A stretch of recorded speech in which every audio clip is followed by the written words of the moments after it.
I started doing this with my ball. My backhand in racquetball is going to get, I couldn't figure out how do you get better at a backhand. And all of a sudden that bowling ball, that's how you do it. You're going to start... I'm going to start carrying my bowling ball. We're up. I want to do a bowling league, man. Do you want to in or no? I just think it's boring.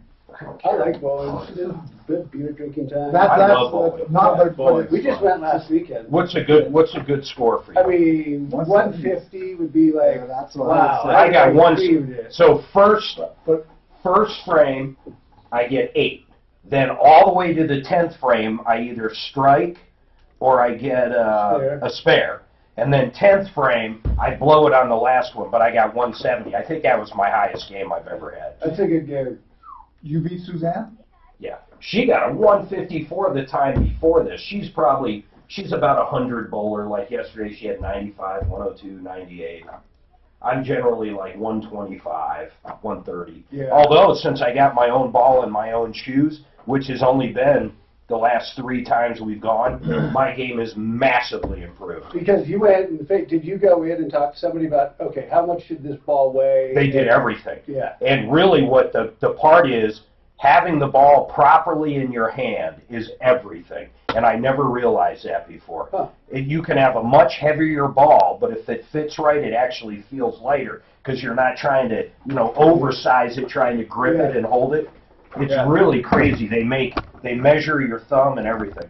But the package was like, we both did it. It was only like $150 for the bag, the shoes, the ball, all custom fit. Yeah. You took it to a whole new level.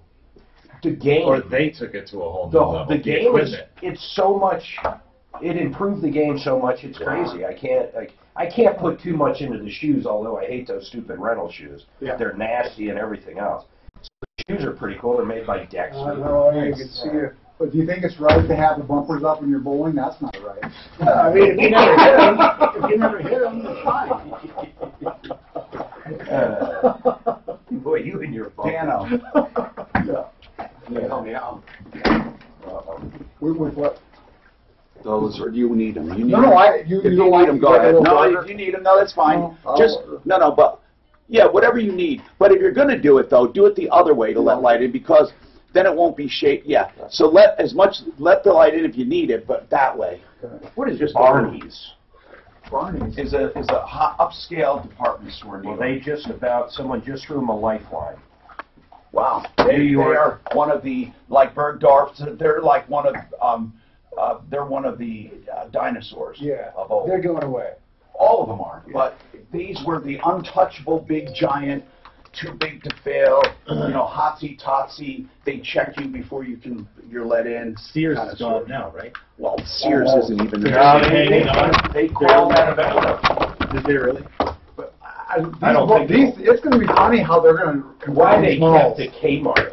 Well, so one of the Lifetime Fitness purchased in a mall, and they're renovating it into like restaurants, apartments, exercise, and it's a whole... Wait, the whole mall or just Sears? No, the No, whole the mall. They malls, that's they a hub. bought a mall that was for sale. And they're going to turn it into To like a health place. Apartments, Apartments there. apartments, a living Just like the one on University. What's that mall on University? I think that's cool. I think that's a great idea. If I was like 20 years old or 18 living on my own, man, that would be the bomb.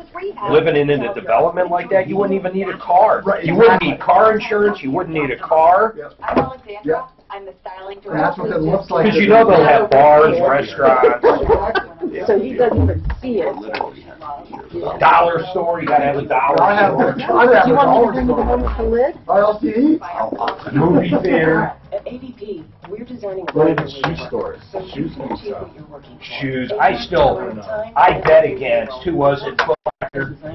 I bet against Foot Locker. I went in and shorted the stock right before earnings like a year ago. Convinced.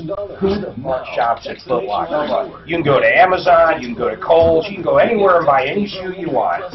Well, my God, did I not get that one right. They killed. The stock went up. I ended up losing like, 15 grand in 3 hours. Because what I forgot is when... Now, Tom Martino, the Troubleshooter. Help me Martino, your troubleshooter. Welcome to the only show anywhere of its kind. I say that and I mean it. I'm so happy to be here, and I'm really happy that you tuned in, because each day we get a chance to do something about your problems, not just listen to them.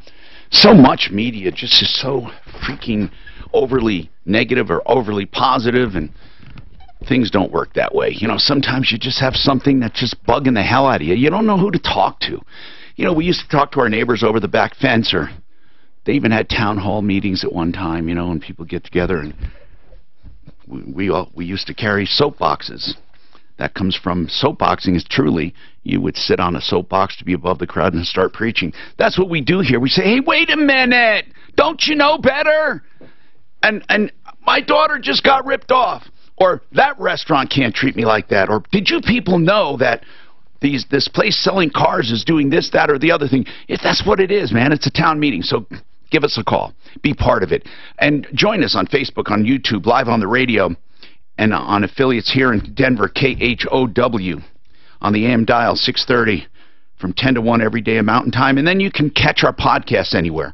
We just really love doing what we do, and you make it work by warning people and just chiming in. You may think something's not that important, but if it happened to you, you can bet it probably happened to others, and this includes good experience as well. One of the common issues we get on the show are tax problems, and the tax problems are usually because people owe money. That's usually what it is. Sometimes it's due to an audit. Sometimes people just, they didn't file one year, and that goes into the next year, and then the next year. We have Larson Tax Relief with us. We'll be talking to them in a little while. And as always, you know, we don't have one topic. We do all kinds of stuff, but then we weave in somebody from the referral list each day. Our lines are open right now. Gabriel's on the line, wants to talk about refining and a problem he had. You can talk about anything you want. You can give a praise. You can give a criticism. You can ask for help. And we do get directly involved. Any working cases come to mind, people? I do know that we have sleazbrigade.com updated a bit. We have some people on there. Sleaze Brigade is on there? No, not yet. Sleazbrigade.com. Monarch has to be put on there. Monarch is simply a terrible roofing company. Terrible. Our recent experience has given us an opinion that they are terrible and you should not deal with them. Monarch Roofing. Monarch. Just remember that. Monarch. They do have an A+ rating with the Better Business Bureau and one of their accredited businesses. I can't believe it, but the Better Business Bureau has no credibility whatsoever. I mean, they're a dinosaur. But please, don't go by the Better Business Bureau if you want to know the truth. Monarch Roofing sucks. So does the Better Business Bureau. It's the bogus Business Bureau. But Monarch sucks, and we can talk about it. So, what is on your mind? Here are the numbers. 303-713-TALK when we're in the studio. It's 303-713-8255. But 24/7, no thinking needed. You just call 303-MARTINO. If we're here, we answer. If we're in the studio, we answer. Or it gets forwarded to voicemail, and we simply download and get back to you, and we really do it. 303-MARTINO. You know, I had a friend one time who had a business. She was repairing and building computers and doing some programming. It was back in the early days, and it wasn't a big deal. She would just, like, if you bought a printer and you had to get the printer to work with your computer, before the plug-and-play days, oh, you had to go in and do all kinds of stuff. Anyway, she would charge people, okay? Now, she'd go out and buy the printer on her credit card. And then she'd go to a person's house and install it and charge them. Then she'd get the money, and she'd spend the money. She didn't put money away for taxes, and she didn't take care of her cost of sales. This is one of those common complaints we have, or common problems, I mean, with self-employed people. They start living off those revenues. They don't put away for taxes, and they forget about their cost of sales. All of a sudden, she has a big credit card bill, and the money's long been spent.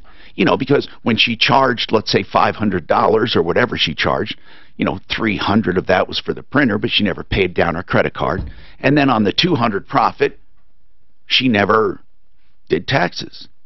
So at the end of a year now, she's looking at a credit card bill of 12 grand, and she's looking at a tax bill, and she doesn't have money to pay either one of them. And she thought she was doing fat and happy. She was collecting money and living.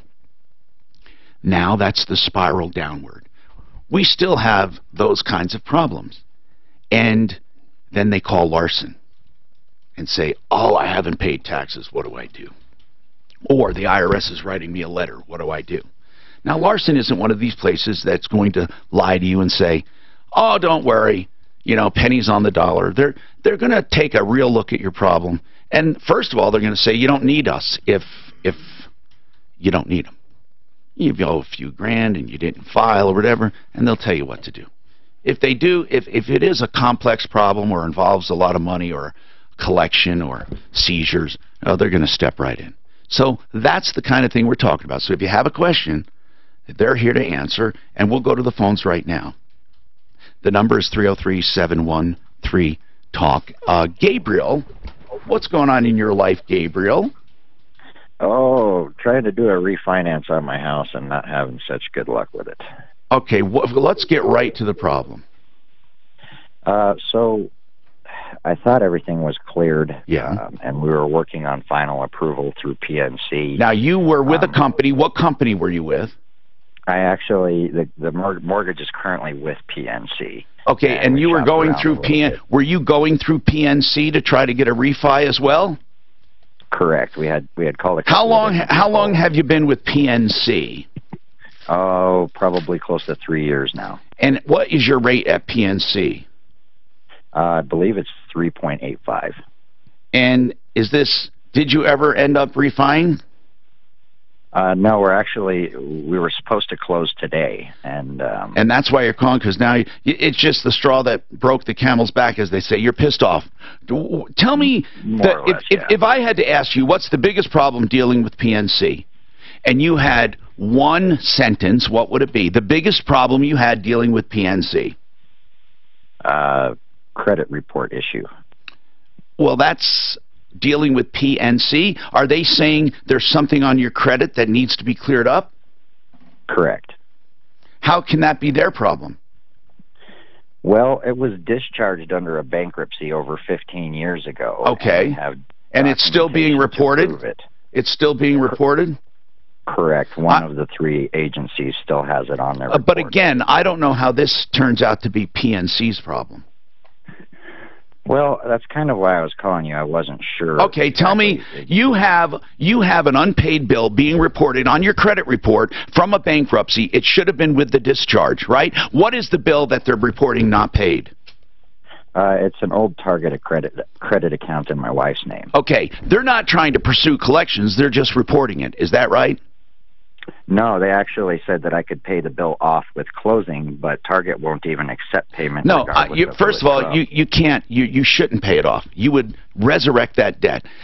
I'm asking you, are they trying to collect otherwise? Have they ever bothered you ever? The Target account? Yeah. No. It's just been on your credit all this time. It doesn't say next to it discharged by bankruptcy? No, not on that specific report, and I wasn't aware of that. Okay, and that specific report shows an unpaid bill of how much? $688. Okay, if you have a letter, write to Target and say, we're going to sue you for slander of credit. You're preventing a refi. I mean, I don't know how you're going to do better than 3.85 anyway. I mean, I don't know why you're refinancing, but that aside, you can sue them for slander of credit if they are inaccurately reporting that. It's inaccurate. It should be within your bankruptcy discharged. Okay? And he actually has damages, which is odd. Generally, people don't. You have a pretty strong case. But, Gabriel, why are you trying to refi a 3.85? Probably cash out. Correct. We're doing some renovations on the house. Okay. Enough said. Enough said. What rate are you going to? I believe it's 4.25. Okay.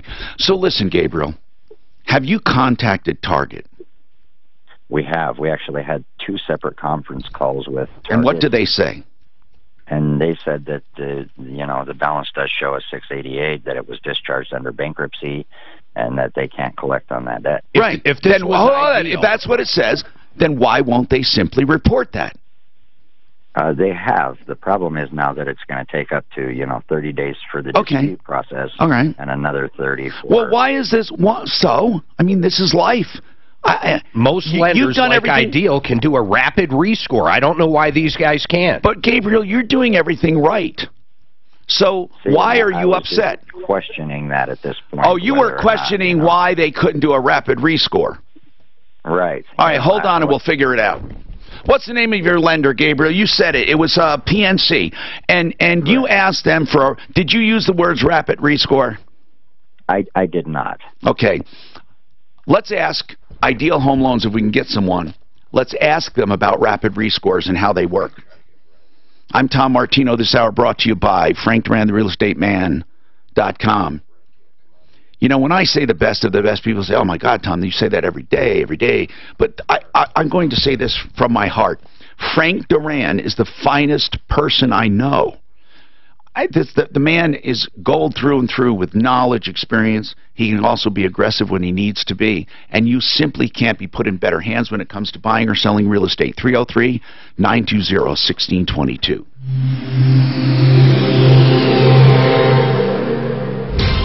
This report is sponsored by K&H Home Solutions. Wait a minute. They never said there's no Russian ties. Hey, if you kick the ball in there, it's going back out into the fairway. Mark, they never said there's no Russian ties. Of course they did. No, that's what the Attorney General interpreted from it. Mueller says if the real report is wrong, it's going to be real bad. Yeah, okay, where's that article? Let me see where Mueller talked. That's what CNN Mueller would be crazy. Are you saying seriously? 20 seconds, now, I'm not budget A130 spot. Are you really saying... He's just trying to get my goat. Are you really saying that CNN is biased? Can you honestly say that? No, I can't. You're right. They're straightforward shooters. You really Real news. Okay. Real news. Not spacey, it's coming. Mike's going on for silence.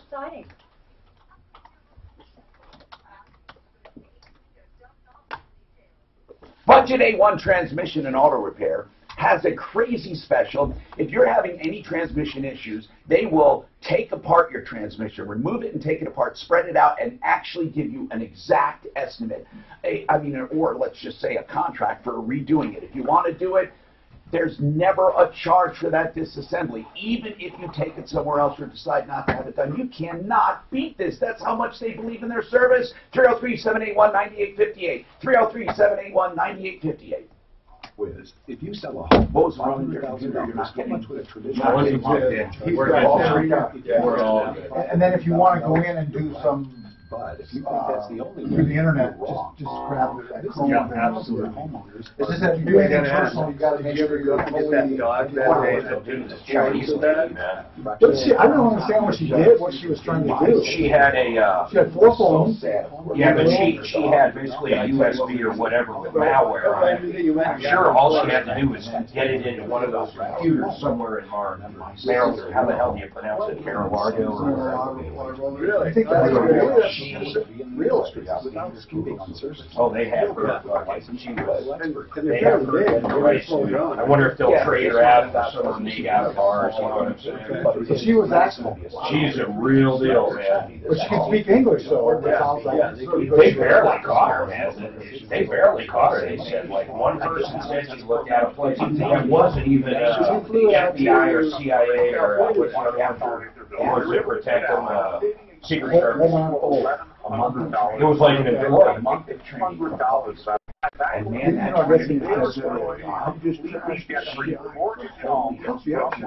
Tommy, I have Brent on, but he's got a meeting at 10:30, so we gotta get him on and back off real quick, okay?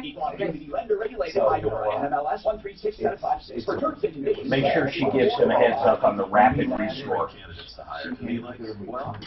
So here's the other thing when he talks about CNN said, they get people from the Mueller team, so the Mueller team is leaking. Of course, they leak the whole time. What leaks that? What are you talking about? But the report is much worse than what Laura made it look like. Smart guy. Where are these people swearing their allegiancy or their oath? I was, when Steve and I left. This Oh, is shows me they too. talk about Says she's the kid that's missing. Oh, you guys got stuck in a storm last Well, night? last time we were on the show, amniotic fluid, no, he umbilical beat the cord, band. and Yeah. all He had the to drive fluids to they have Wellington. shipped into Oh. the Oh, and I played hooky that day. Phil, the last time. So look, this is after she got through. shipped into into their their clinic. You She's are just a little not getting baby. true Look at her. living stem cell therapy. Oh, yeah. And then, It's and then what impossible. happened You must was, have it then extracted she's getting on site. bigger. Centeno Let's see. Schultz, one of the few clinics. I might have scattered you. Oh, this was the first day. This was John Haynes, 49 years old. 303-963-9201. Oh, they're just... Look, poodles, you know, you love So that Colorado gas bill is going back now to the governor for endorsement in his laws. Oh, really? The bill that was voted down by the It's voters. not the exact thing. Apparently it's not as bad. No, I think it's weird. This was. Oh, no, my This idea. was set up. Doesn't it just leave it to the city or whatever? To the area. Oh, local vote to see what they want to do about it. I don't know if that's so And they're not bad. stupid, but they're like, Well, this it's like dog say, is but so... is it local voters just like the commissioners and stuff? And they're cute little dogs. And, you know, That I don't The know. thing about it was, Polis lied to him. Yeah, the little pom-pom. He misrepresented. Oh, his absolutely, he That's misrepresented himself. Yeah. This was set up from the beginning. I didn't I think think you guys they were gonna started my wife that, holding so it. oil field would put a bunch of money into that last vote. They put a lot of money into it. In fact, I think it was a record. But And then that they wouldn't contribute that way, they wouldn't have it contribute to the Republican Party. It was a setup, this was a setup. That's And great. She They was think, so happy those to have Democrats her home. think, And They're now scummy. she's been like there but for they're like smart scummy. a month and a half. They are. That's great. Tom Martino is here in the house, solving problems, answering questions, taking Complaints. And I want to get to Brent Ivinson as our expert really quickly. Brent is with Ideal Home Loans. I always say that for your next Ideal Home Loan. Brent, we have a quick question.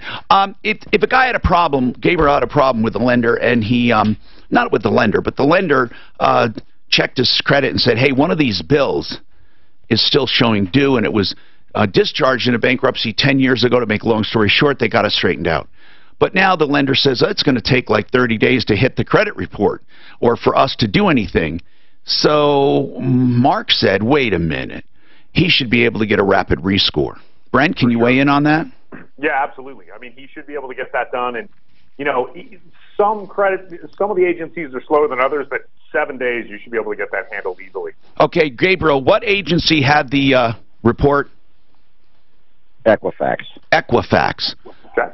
And does he ask, Brent, does he literally ask for a rapid rescore? For sure. Say he wants a rapid rescore and he wants a trade line update immediately. A trade line update. Yep. Now, shouldn't his lender be doing this, or is this something? Yeah, I mean, he's going to have to go through whatever credit agency, you know, there's a bunch of companies that provide credit. Whatever credit company that his lender went through should be able to facilitate that. Yeah, he can't do it. Phone, you know, he'll have to get on the phone and okay it. But yeah, they should be able to handle it and get it done right away. He can't do what, Mark? He can ask for it. He doesn't call up Equifax and ask for it. He's his lender does it. Oh. What's going to happen is, you know, his lender will call whatever credit company they pulled the bureaus through. Gotcha. So they pulled from all three. Okay. And they'll get on the phone with the consumer to verify, hey, this is what you'd like to do. We need your authorization, and then they'll go ahead and get it done. Gabriel? Yes? Any questions? So would CBC and Novus be one of those people to do that? Because we did have a conference call with them, and somehow they still couldn't straighten it out. Who are you asking about, PNC? Is it PNC, by the way? Is that the name? PNC is the mortgage company, but we actually had a conference call with a company called CBC and Novus. Who are they? They're a credit reporting bureau. I'm assuming that's who They're a credit finance they're company. a credit company, probably. They're a So credit yeah. company, right. How long ago did you have that conversation with them? Once 2 weeks ago, and then a second time 4 weeks ago. This should have been done, man. Yeah, for sure. Right. Okay, listen, you know, Gabriel, you may not want to hear this, but you're with the clowns, okay? Now, you know, you need to get this done. If it's not, you need to take your package somewhere else. and let someone else work it. And Ideal Home Loans is 303-867-7000. Celia, what's going on with you, Celia? I'm okay. I've been listening to you, Tom, since Father John. Oh, my goodness. Sister Lori and Father John, what wonderful times in the early days. Okay, and he was one of my, you know, Father John was akin to Mark, except he didn't do as much as Mark, but he was my right-hand guy. And here's the deal. I call him Father. People thought because he was a padre or a clergy. He wasn't. He adopted me as an adult. It was called an adult adoption, and it was fun. Anyway, what's going on, Celia? Well, Tom, I've got some antiques, and I don't know where to start. I want to sell them. My kids don't have the room in Now, their do you home. know if they're worth a lot or are they just old? No, they are worth something, yeah, because we acquired some of these when we lived in Europe. Yeah. You know, like the jug and the bowl sets and the washstand and things of this nature, and a treadle sewing machine and an oak cabinet. Elvis plates. Pardon? So, what do you think? What do you truly think your stuff is worth? I really, honestly don't know. No, I mean, give me an idea. Like, okay, I would say at one time I had the jug and bowl set. It's a complete set. I had it appraised over in Lakewood. How much? For $1,200. Okay, and you have way more than that. So, tell me something. If someone came and wrote you a check, what number are you thinking in your mind would not insult you? I know you don't have any idea, but you do have an idea. Everyone does. Oh, I imagine a couple thousand, maybe. Okay, now, Celia, it might be worth way more. Who knows? Here's what I do know. Okay. That if you call estate auction houses, they pay pennies on the dollar, or you can just do an auction. But how many individual items are we talking about? And when I say individual items, I mean a set is one item. How many individual items? About 4. Yeah, it's not worth an auction. Okay. Celia, you bring up a very good question and a deficiency at the referral list, and that is someone who deals with antiques and collectibles. Okay. So we want to find one as much as you do. So why don't you hold on? And people, if you know anyone you've dealt with who deals with antiques or collectibles, let us know. This would be a good resource for us to have on the referral list. Antiques and collectibles. You just made me think of that horrible auction house downtown. Who was that? Bruins? Yeah, what a scumbag he was. Yeah, you got to stay away from people like that. He sold that one lady's stuff and never paid her. Now, there are some legit auction houses, but even the legit ones, they're going to offer you pennies on the dollar. Auctions are tough. If there is no minimum set, man, it is what it is. Yeah. Now, and then there are estate sales. This one, you remember the one? You know what I'm thinking about. 50 cents. They went through about $50,000 worth of property and sold it. And after expenses, it came out, they wrote them a check for 50 cents. Literally wrote them a check for 50 cents. She sent it to us. I couldn't believe it. Yeah. So you got to be careful. And Celia, make sure we get your number. Daff, could you keep her number, Celia? She sounds like a sweet lady. And what we'd like to do is recommend someone who can appraise her estate. We really need this, okay? We really need it. So if you know of anyone honest, please let us know. We get this question at least 3-4 times a month. Let me ask you something, Larson Tax Relief. We have 2 reps here. Of course, I have one of the owners, Jack, and then we have Jack Larson. And Michael Plantinga is a tax worker. What do you call yourself? What do you call yourself there? I don't know. Enrolled agent. Enrolled agent. Okay, enrolled agent. Now, yeah. Have you guys ever had systems where one of the settlements was a sale of property? I mean, do you ever oversee that kind of stuff? Dealing with estate sales? No, that's not something never that happened. commonly work. No. Okay, but do settlements ever include a sale where people have to sell off? Occasionally with assets, if you're doing like an offer to the IRS to satisfy a higher and they say, dollar well, amount, they say, well, at least you can have some assets, or at least the value of that would have to be considered for the offer. Do they ever dive into someone's, let's say someone does not have the ability to repay, so let's get that out of the way. They simply are old, they don't work, they don't have the ability to repay.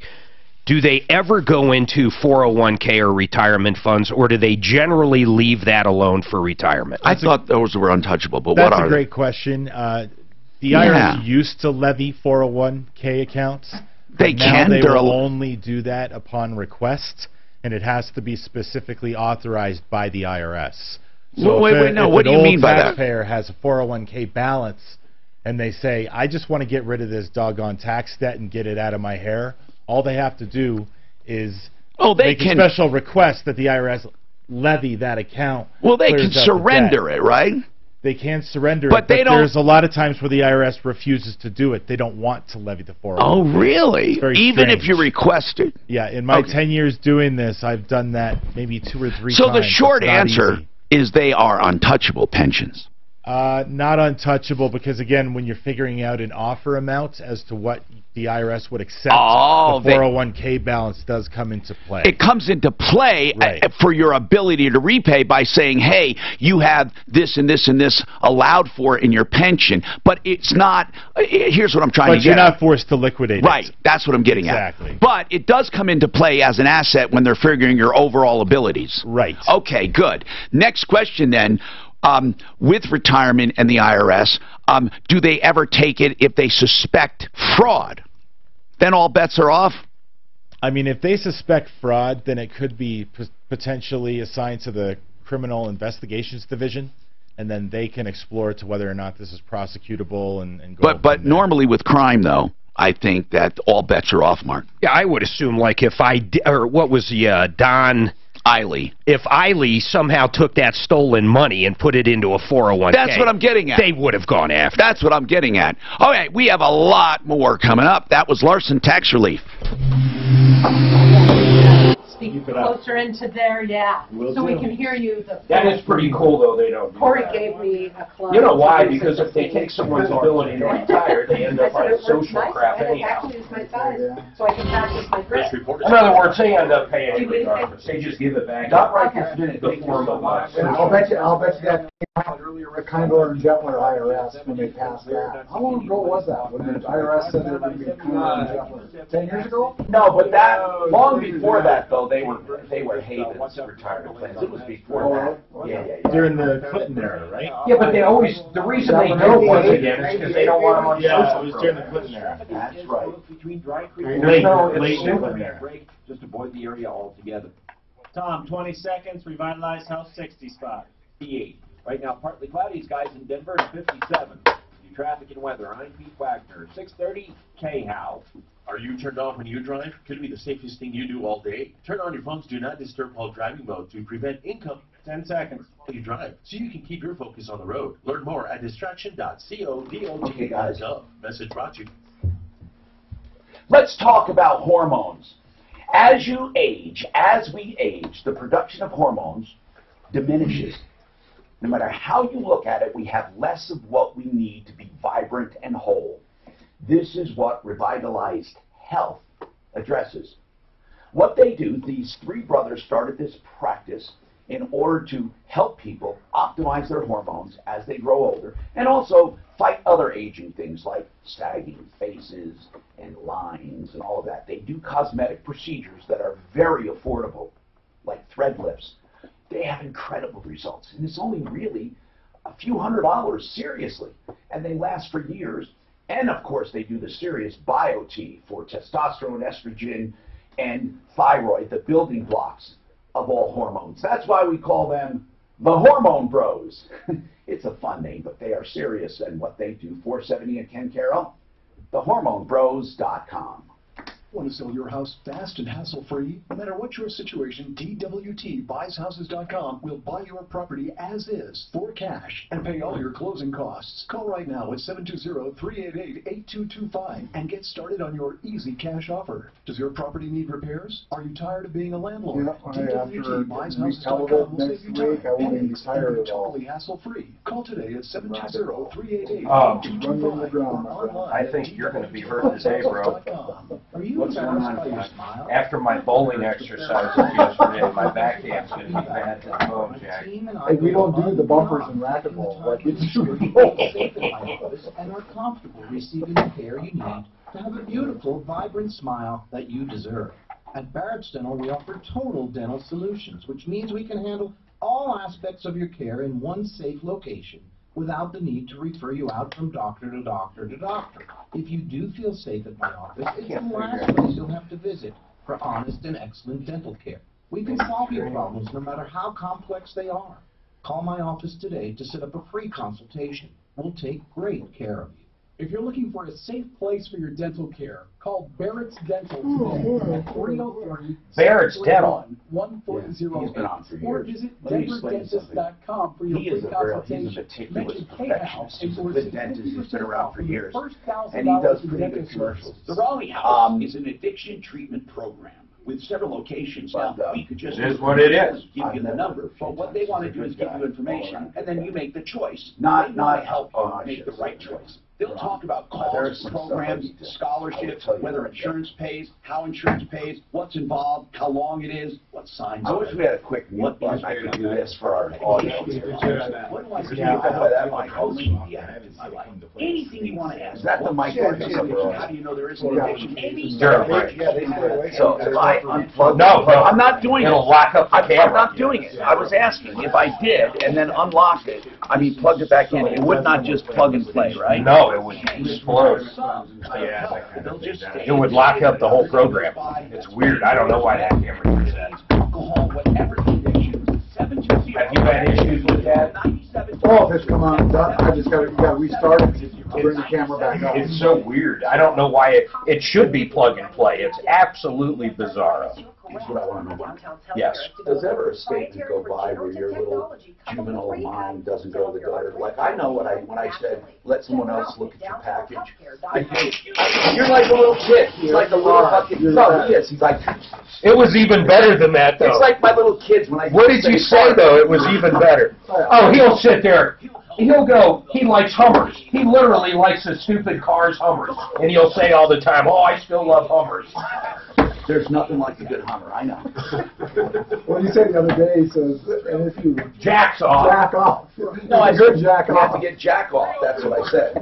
See, it's the old Michael Scott from The Office where he says, that's what she said. Oh, God. I have a neighbor. I swear you can apply that at any time to anything. That's what she said. I'm Tom Martino, your troubleshooter, 303-713-TALK, 713-8255. Larson Tax Relief with us, Larson in the house, and they must have heard us talking on broadband. We talked during the break, so Mark asked, I don't think Mark asked us on the air about having absolutely no ability to pay. Can they go into pensions? Did we talk about that on or off the air? On the air, sir. Oh, it was on the air. But they wanted to know, with an offer and compromise, which we were talking about for pennies on the dollar, the ability to pay, does it matter how old you are? Do most people, in other words, is it easier to get an offer and compromise when you're older? It does play into that, definitely. So when you have an elderly client who is facing a huge tax debt and they want to pay their way out of it, or even their savings factors into what they can afford and need to live on for the rest of their life. The IRS can't take even everything. A terminal disease or something. Here's what's strange. He just said something about 401ks. They basically generally won't go into them. No, they won't liquidate them, but they will consider them for assets. But they'll garnish Social Security payments, which no, is do a they? different will, kind absolutely. of retirement. Wait a minute. No one else can garnish them, but the IRS can. The IRS can garnish up to 15% of Social Security I didn't know that. proceeds. But they won't touch a 401k, but they will touch. They will touch a 401k, but a levy on a 401k is extremely rare. And if you want it to be levied, you have to specifically request right, it. that's right. You have to voluntarily do it. But on Social Security, a regular creditor can't come after your Social Security, but the government can. And not just the IRS. But I think that ties into the Department of Treasury is the one that issues the Social Security payments, so they can just walk around the corner to the other office and talk to that person to get the money. 303-713-TALK. Debbie, welcome. What's going on, Debbie? I would like to talk to you about photo radar tickets and whether we've covered this a million times. Okay, here's what I want to say. Okay, a radar ticket is an accusation, right? That's what it is. Okay. So, it's also a collection notice. It is not adjudicated. It is not a foregone conclusion that you're guilty. And you don't have to show up. You don't have to answer them. You can ignore them. But listen carefully to what I'm saying. It's an accusation, but it's not your neighbor accusing you. It's the city or county or state. So it's a municipality accusing you of breaking a law, and they're hoping for voluntary compliance. Now, if you ignore them, it's getting increasingly more difficult to dodge them completely. But if you ignore them, there is a chance nothing will happen. They just don't bother, okay? But there's another chance. There's only two possibilities. Either they ignore them or they don't. And where they don't ignore them, they either step up collection efforts to make it seem like it's a real debt, but it's nothing more than a collection. In other words, if they go to court to try to get a judgment, it's simply an accusation. So the chances of them prevailing are slim. But what happens is this: the ignore bucket and the non-ignore bucket. In the non-ignore bucket, what they usually do, or what they have to do to turn this into something, is to serve you. When they serve you, you can no longer ignore it. Because if they serve you and you don't show up, you're automatically guilty, and you could be held in contempt. You could get a failure to appear summons where they arrest you the next time they stop you. So if they serve you, you must address it. Now, at that time, you can settle it, or you can hire an attorney, or do whatever else you would do. Or fight it. I mean, this isn't legal advice, but for example, if you showed up and said, hey, there was a ambulance behind me and I had to speed up, there's no officer, there's no cop, there's no one there to say anything else. What's this picture going to argue? But you cannot ignore it when you're served. Now, this is my rule of thumb.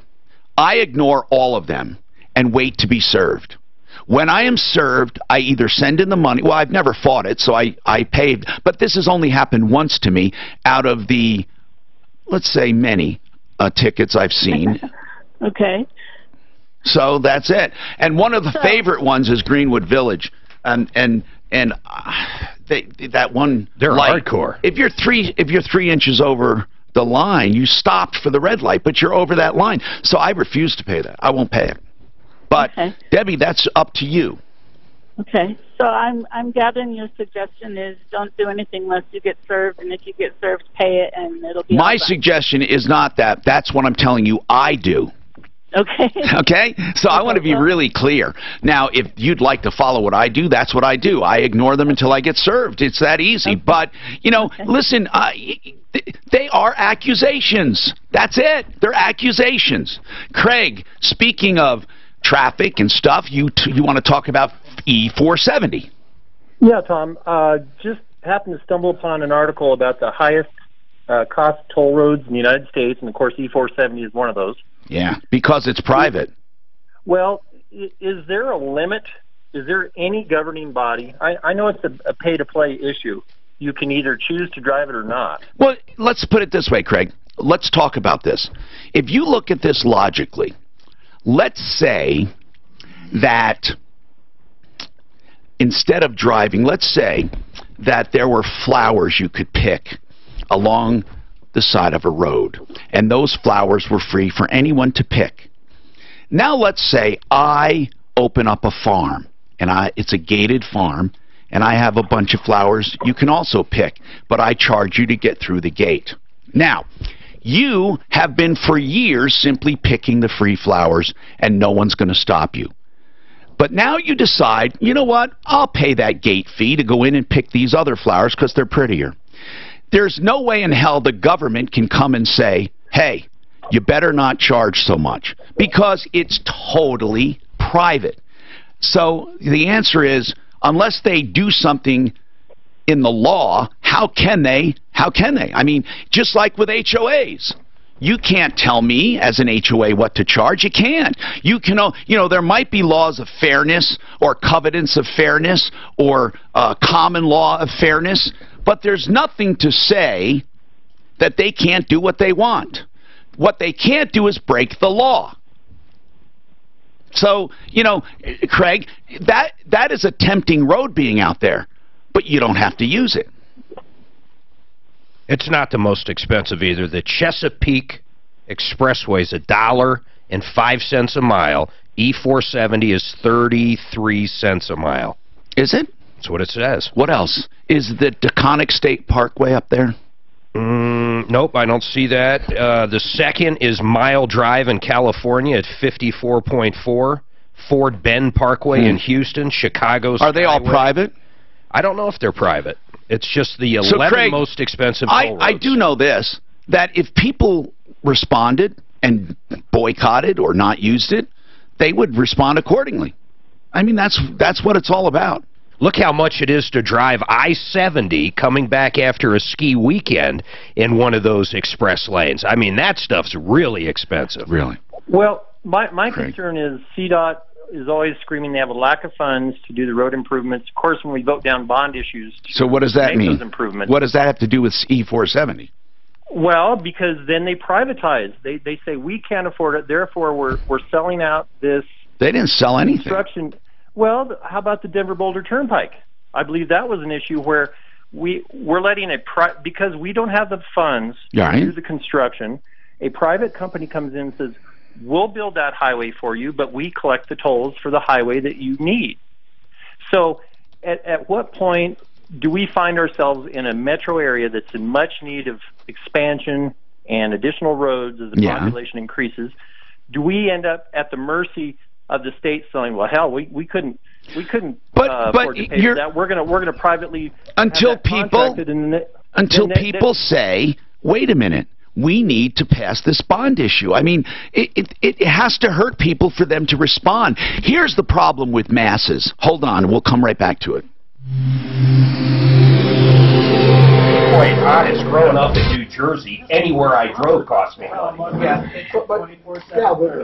just the express lane, though, that they did on the Denver Boulder Turnpike. That's just the express lane that's private. Yeah, but here's the deal. I don't know if that's privatized. I just mean it's tolled. Who says it's privatized? I think it is privatized. So, sure it is. just the express lane? Yes. So someone bought the express lane? Right. Just that lane. Just the lane. That is the weirdest thing I have ever heard. Why? Because they said they needed it, but they didn't have money to do it. So they said, someone would. It's like They figured out how to do it. prisons. You're just taking space that was government. Yeah, but that's different because you're dealing with people's rights and how they're treated. That's I'm Pete Wagner. 6:30. I guess I don't understand if I want to create a road from here to Franktown and I pay for it. Okay, I used to think you were a pain in the ass, but I actually like those reminders. that's exactly it. I didn't have a problem with that at all. We don't, not forced Okay, to do Mike's it. going on. The $39 people, fix it 24/7. Look, if you need somebody out to the house to find a problem with plumbing, heating, cooling, electric, or drains, you know it'll cost you $39 and not a penny more, and they will find the problem, and they will diagnose it, and they will write it up, and you'll get a full written report. That in itself is worth something. And if you have the work done, they apply the $39. If not, all you pay is $39, and everything is guaranteed. Everything. Fix it 24/7, 720-526-3939. Whether you're dating or looking for a job, Tom, another spot coming up in 25 seconds, Cracker Jack 30 spot. All right, I changed my mind. Lots of guys, including me, the issue is losing hair toward the front or top. Okay, I wonder why he does this. Funny on the back and sides, and that's where Dr. Broadway and the Neograft Hair Restoration I was practicing last night. can help you, like it helps Okay, me, guys. to make me, or at least 10 my hair seconds. look at I didn't turn the mic on yet. younger. Learn more for Okay, yourself now I'm turning the at mic on. If you have concrete that is cracked or sinking or something is not level and you need to get it fixed, Cracker Jack mud jacking. It used to be you had to replace all this concrete. That's not necessary anymore with Cracker Jack. Cracker Jack has pumping equipment that gets in and lifts concrete and lets it settle in some places and lifts in others and does away with the cracks. They can repair it. Hey, why not? Check it out. Estimates are free. 303-410-7787. 410-7787, crackerjackmudjacking.com. I'm Alexandra. I'm the styling director at Guildford. I've always believed... God, did you see that serve? It went off like 14 walls, it looked like. Cheese not only looks amazing, but just the Boards are not really laid got out. they serve. I want to watch the serves. Well, watch it comes behind them. I know, that's the part. I don't like it when they take the middle part where your thumb That goes was- to your mouth, that was like and my they move serve. it off center a little bit. See, he's see the keyboard like that? Yeah. So then he does that little one. Bloomberg has been doing a ton of great things this last year. And Actually, this is kind of weird. This looks like us. Uber even more. With Uber Rewards, you'll get rewarded for things you're already doing. Every eligible dollar See, you you just spend hit on that right rides and corner Uber on Eats the... earns you points that Oh, will he give just you set up. benefits. Yeah, you can tell when he screws up on hitting it. These two racquetball players, Dan and I are going to challenge him. Do they have tournaments or? Now, why would he serve like Mark, that? do they have tournaments or leagues that you guys can go in as doubles? They don't have any double plays. God, I wouldn't want to play doubles, man. It is so. You're going to get whacked. Four people in that court. It's weird. Because it's not bigger like in tennis, right? You have the same court. Right. Man, they play it right off those walls. But they do have doubles, right? Yep. And then 3 people is called cutthroat. Yeah, you know what? That's what I'm going to do. I'm going to That's start crazy. like that. When 3 people do alternate? Yes. No, he serves it right. He doesn't even do it fast. He serves it right up against the wall. So when it comes back, that thing's right next to the wall. So I'm talking about cutthroat. Cutthroat's fun. But you have to really keep track of that shit. Who's balling. No, you keep track of only the guy serving can score. Right. So you keep track of your own score. So the guy serving has got to hit every other one. The other 2 guys, one guy might not even hit. But every time it's 2 against 1. Yeah, it's 2 against 1. Oh, cool. But the 2 against the 1 are not together either. That's cool. Right. The other 2 guys they're just playing to keep that guy from scoring. Then does he get eliminated if he gets, or the game can't be over? Like if he's... No, if he doesn't it's get first a point. one. That's right. It's not negative. It's the first one to how many? What do you score? What's that's winning 15? You got to win by 2. Yeah, I pretty much hate all that stuff. Okay. Of course you do. Like 10. Short version's 11. Ross was playing with us for a while, then he started crying about his leg. I got a boo-boo. That's the whole key. You notice they both serve like that almost every time. They try to just follow that wall. For a doctor's appointment. Feel better. Man, I played really fucking good for about 10 minutes. No, I don't have endurance. I have strength. And if I have a slow burn, I can outwork anybody, but I can't do it.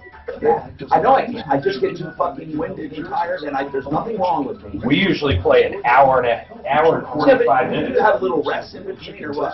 I don't even drink water anymore. Come on. I usually do. In between games, I'll do these. You know, it's not like basketball, but you know, in baseball, there's and football, spurts. But do you like in between the serves, you know, like this? Oh, of course, you're not done. But I mean, yeah. No, but it's not like basketball where you sit down for a little bit, or hockey, then go back into the game. No, basketball. Soccer's insane. I don't know how the soccer But everyone, all they do. Well, they have soccer, there's a lot of people standing around too. Yeah, but I played a lot of soccer and the ball. Is it more than tennis? Everywhere. No, it's close. Oh, we're up. It's close to tennis. No, tennis is more running. Tom Martino here, 303-793 Talk. 713-8255. Okay, here's the thing. Craig, when you have private toll roads and you have money being paid, there's not enough consensus to change things, is what I'm saying, because it's only the people that use it that care. And when you have a lot of money being spent on something by many people, it's harder to get any action whatsoever. I mean, that's the whole theory behind it. It is that no one is going to mobilize. So your main complaint is that they charge too much, right? Well, yeah, if you would use it a lot, And the government, and here's the problem with the government, and as I said, when you have the masses, when you want to do a bond issue, people don't hurt individually enough if something is turned down. Like with schools, it is so easy for people to say, forget that crap, I'm not voting for that bond issue, or I'm not voting for this, because at that moment they do not feel a consequence. And there are very few people that truly take in the big picture and care. Really, I mean, even though, yeah, we know we should build schools for the future, and it's going to help us in the long run, many people, they are conditioned for immediate gratification or punishment, and therefore do not take part in that long-term stuff. That's why you have people who litter, or people who don't care about recycling, or people who don't care about climate change. Not that I think we can do anything about climate change. It's a whole different thing. But what I'm saying is people who don't get involved like that. So, Craig, I think we need more roads. We just need more and better roads. That's all. You know, it's not going after the guys that took the risk and put up a toll road and say, okay, now that you took the risk, we're going to limit your reward. It's trying to educate the public as to what we need when we have bond issues. That's the main thing. But you see, we do a really bad job with bond issues. When we advertise for or against bond issues, we usually exaggerate and lie, and people are tired of it. So that's the real crux of the matter. People have to care. And we turn down almost every road bond issue there is. Why do you? We all sit in traffic every morning. That's right. That's right. You're exactly right. That's exactly what happens. But if we vote for it, we're not going to see the immediate gratification. So it's an age-old problem, man, with society. That's, you know. We paid a lot for light rail, but not all of us use it, and percentage-wise, there's very few of us that use it. Now there are people listening to you right now that are saying, Craig, you're the problem. Because if more people used public transportation, we would have more of it, and that truly is the answer. So there are people that feel as strongly about new roads or as strongly about public transportation as you do about new roads. I think the light rail system is a wonderful system. I've used it once or twice, but I think the concept and the idea, it's wonderful. I mean, it is. Yeah, but those of us that commute out of the city, unfortunately, I work out in Elbert County, and I do not have a light rail line that runs directly to my job 65 miles from home. Right. And then, so I can't. And then you have rideshare, which I think is the next big thing. Rideshare is wonderful. You know, the Ubers and Lyfts and all of that, but Uber does not take more vehicles off the road. No, it actually can take more vehicles off the road with people depending more on it. You usually see one passenger per Uber. No, I understand that, but that person isn't using their car is what I'm saying, and more people, if they depend on that, ultimately any ride sharing is going to reduce traffic or congestion. But here, Craig, I hear what you're saying. We need more roads, but the idea of just penalizing people who build them, why the hell would we do that? You know, I mean, and I, for one, personally, I don't mind any toll that will truly save me time. I would love a toll. I would love a $20 toll coming home on a Sunday from the mountains where I have a clear sail. I would happily pay it. We have more coming up on the Troubleshooter Show. Happily pay that. Happily. $20? I wouldn't even think about it. Yeah. Truly, I get on there and all these morons are behind me. Wouldn't you pay it? Of course. Get home an hour earlier or 2 hours earlier? Or even earlier than normal. Yeah. If you could, then if you don't want to pay it, don't pay it. Yeah, but this guy here is, they didn't take away a road. They added. Right. So that he actually benefited from that. That's why I said he was picking the flowers. Somebody started a farm. You don't have to go on that farm and pick the flowers. Just stay off it. But people taking the toll are making his traffic lighter because they're big. So, and if he lives in works in Elbert County, that is a really good point. He can fucking move to Elbert County. Yeah. Hello. I know. Why 65? Right. And that's against people, you know. Look, everybody wants their own thing. You're right. That's exactly right. How many times have you voted against a bond that you know damn well we need, but here's what you think. My kid's out of school. I don't give a shit. I don't have any kids. That's exactly what you're doing. You're thinking, what is it doing to me? I voted for the road bond. I know we need it. Well, you know what was nice about that road bond? It wasn't going to be another bond that anybody had to pay. It was going to come out of the general fund. Right. And that's what people didn't realize that really was. They wrote it up. They wrote it up to make it fail because people don't want the bond. But it really wasn't a bond that was going to be an extra money. It was just going to come out of the general fund. How many thousands of people move here every month? I know it. You're right. Were you here? When did you move here, or you been here? 99. So were they doing was light rail here already? Downtown a little bit. Okay. Maybe a little. Because when they did that, what did they call that? When they added a couple lanes, then they added light rail. What was that? I don't know, because I was here 99 to 02, and then I joined the Navy. Oh, okay. And I was gone for 4 or 5 years. And then I came back for law school. That was huge. Yeah. If they wouldn't have done that, oh God, the traffic would have really been bad. Yeah. T-Rex thing was done. T-Rex. That was done when I was out in Virginia. Okay. T-Rex was That, if they wouldn't have done that, took about 3-4 years. Yes, it did. It did. But they wouldn't have done that, this would have been. Yeah, that was definitely had to happen. Another one has to happen too in other areas. Probably, yeah.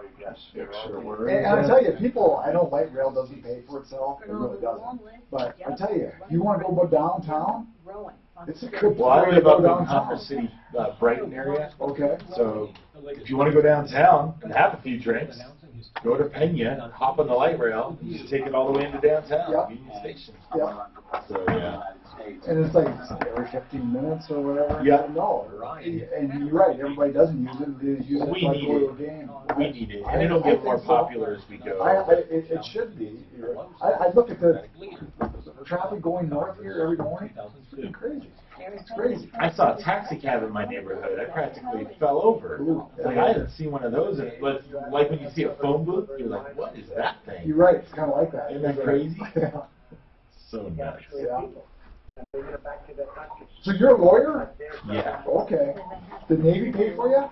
Were you enlisted in the Navy? I was enlisted. And So you they used held me your with 1 year of law school. Okay. Yeah. DU's expense. Oh, you went to DU. What's your DU? I wanted to be back in Colorado, and my wife wanted to be near her family. Okay, because you went to CU too, right? They got law school. Well, yeah, I didn't get into CU, so that's a factor as well. Is where DU's easier to get into? DU's not an easy school to get into, but the Navy experience was more valued by DU than CU. Yeah. Gotcha. Yeah. I'm calling the hormone bros. I'm going to have them switch up your tab a little bit. A little more estrogen, I think. I got into Wyoming too. I thought I was going to Wyoming. Oh, that was far. Yeah. They have a law school, right? Yeah. Okay. Yeah, oil and gas specialty up there. That's a big deal. Cheap college. Yeah, so I thought about it, but I looked at the drive and moving there, and I just decided to you. Free bottles for a limited time. Call now. 800-993-0840. 800-993-0840. This report is sponsored by KFC. Mostly sunny today with a high of 68. Tonight mostly cloudy with a low of 42. Tomorrow partly sunny with a high of 69. Saturday partly sunny and a high of 65. The most delicious union of all time is back. Kentucky Hold on, guys. Fried Chicken and waffles are back. For a limited time only. Chicken and waffles. At KFC. It's finger licking good. Yes, yes, yes. That's what I keep telling people when they email me or call me asking me, is it true the cheapest way and the best way to get your air conditioner or furnace checked out is to go to PriceFixerDenver.com. You simply go there, PriceFixerDenver.com. If you want to call them, their phone number's right there. But listen to this. If you have any issue whatsoever, no trip charge, no diagnostic fee, same-day service, transparent pricing, the lowest price guarantees, and they have some of the best technicians out there. And if you want a new unit, if you've shopped around, make sure you go to PriceFixerDenver.com. You can get a furnace for a 3,000 square foot house for as low as $2,300 installed. That includes permits. That includes everything. They're changing the industry. PriceFixerDenver.com. Don't forget, any problem with your furnace or air conditioner, no trip charges, no diagnostic fees, no commission technicians. Give these guys a check out. PriceFixerDenver.com. It's Love Your Car Month at Napa. And to show your car the love, get a Napa Pumpkin for $2.99 and save 20% on almost everything you fit inside. All right, check these guys out, man. Damn, look at that shirt. These guys are professionals. Well, they're okay. You notice how he jumped when the guy hit it? If the ball hit him, what would happen? You notice how little they move. What do you mean? Yeah, they don't move. Watch your feet. They don't run like they're not like one usually all over. Yeah. Look at how they just don't move. They know if the plays come out and the ball. They know where the ball's going to I think See, look at that. experience. I mean, the guy that was flying. That guy always serves right to this corner very slow. No, totally. No. But that's why. Watch it, watch it. That's what I said. Oh, this way. I said you can give your private to 25 or 40. See, one's lefty, one's right. They learned how to play off that back wall. I thought that too. One of the hardest things I find, if I could just do, is when the ball's coming to the back wall, you hit it going towards the back wall, not coming off. You hit it at the back wall, going back, not it bounces off this. But man, that's a hard shot. But after watching this, you're cooking, bro. I already picked up all the tips I need. Now, I'm going to start doing that. That's why there's a lot of I would, oh, come on. Because they don't shoot. they don't move. And they got Well, you and I definitely move a lot. yeah, that's right because they're doing We're there for the exercise. I remember you Hello, I'm Tom Martino, your troubleshooter. Welcome to the show, 303-713-TALK. That's the phone number. 303 Martino works 24/7. This is the Troubleshooter Network, and what we do is solve problems, answer questions, take complaints. We do it all with the help and love of our sponsors. You can find them listed at referralist.com. We have Larson Tax Relief in the house today. They are part of that referral list, and if you have any questions about taxes or problems, give them a call. Really. Now, we don't do one-topic show, but certainly you may have some questions. If you never filed, if you filed, and got a letter, if you owe money, you don't know what to do, I have a few email questions we'll go over. Then we've been talking about toll roads. You know, people complain about E470 and how expensive it is, or express lanes and how expensive it is, but people go on private roads and they have to pay the toll. Now, here's the thing. If they're privatized, the people who take the risk have every right to make money and there's no government oversight. But when it comes time to vote for a road bond for more roads, more public roads, many people turn them down. In fact, most bond issues are defeated because there's no immediate punishment or gratification with bond issues. You have to have people in the collective that truly care. And it's a very hard thing to get across. And that goes for anything, the environment, traffic, all kinds of issues when it comes to the government. People have to care and have to truly see the results. Honestly, we're pretty lucky in Colorado as well. Growing up in New Jersey, man, anytime you went over any bridge, the Walt Whitman, any of them you paid there. Anytime you went anywhere, you were on a toll road. We have very few toll roads here. That's right. Now, Rick has a comment. One guy was saying, why do they charge so much? And is there any limit? And I said, not that I know of. It's private. Hey, Rick, what's your comment? Hi, Tom. Thanks for taking my call. You know, I called on, I looked into this several years ago because I live on that road. I live right off of E470, and I use it every day to get to my office. Mm-hmm. First off, it's interesting that you guys told me it's 33 cents a mile, because it's not 33 cents a mile from I-25 to Parker Road. It is way more. Mark, where'd you get that information? Just the highest toll roads. I Googled that. He just Googled came up with a I mean, it may or may not be, Rick. It probably took the entire length of it, though. So what are you saying? It's more expensive? It's more expensive for that 3 to 5 mile road, but yeah. that's fine. Here's my question: when I looked into this thing, because everybody said it's a private road, I found out that private road is owned by about 5 or 6, 7 municipalities, like Adams County. I'm saying these numbers, these dates, these municipalities. I may not be totally correct on that, but Adams no, I know County, what you mean. Yeah, but when we say Street, private, what we mean is it's a private road not paid by taxes. Private ownership of anything can be corporations. Part of the ownership could be charities. Part of the ownership could be government, but it's still private. I understand that, but it just seems strange to me and almost unfair when that private road is a government and charging us. That's all I'm saying. No, but Rick, if you really look at what's happening, they're not charging you. How can I put this? It is a private road. I mean, the government chipped in and became part owner of this, and along with others. Now, in order to become a part owner, they had to have some kind of an approval. They either had to have, most likely, just the council vote or whatever, and then they became part of this ownership group. That ownership group has equity. They can sell it. They can maintain it.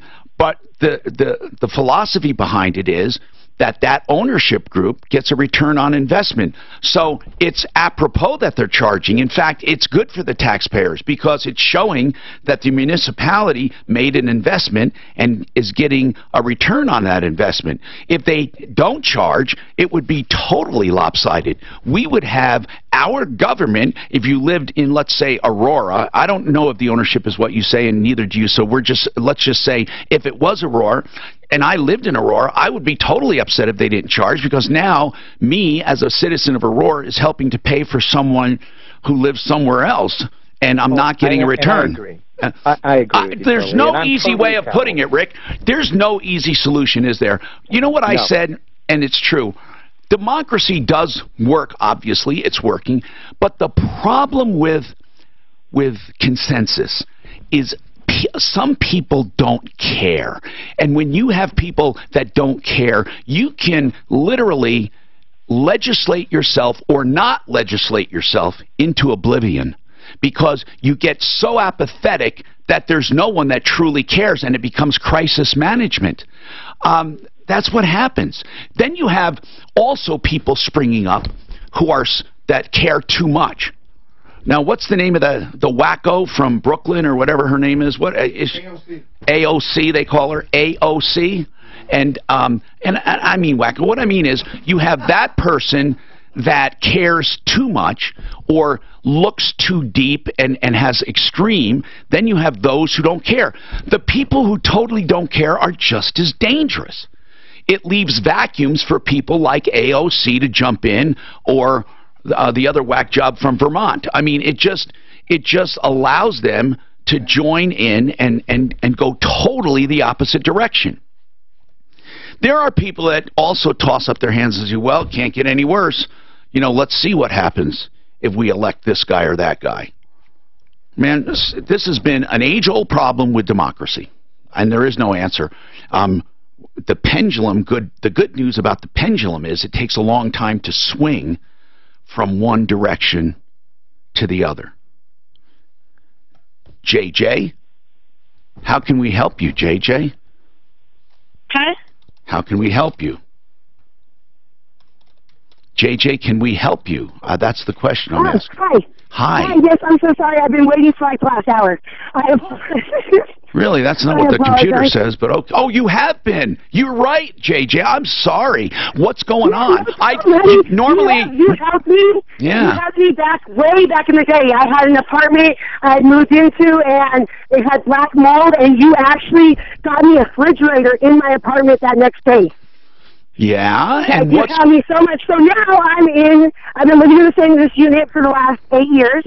Okay. And I am trying to get a lawyer together for me and the residents at the apartments, because a lot of us are disabled and a lot of us have mental health problems, and we have been discriminated against, harassed. I've had the cops called on me. I have been waiting to be moved for over the last year. I've been packed up, everything. I've called HUD, CHAPA. They keep telling me now, JJ, so I get what you're saying, and thank you for summarizing this.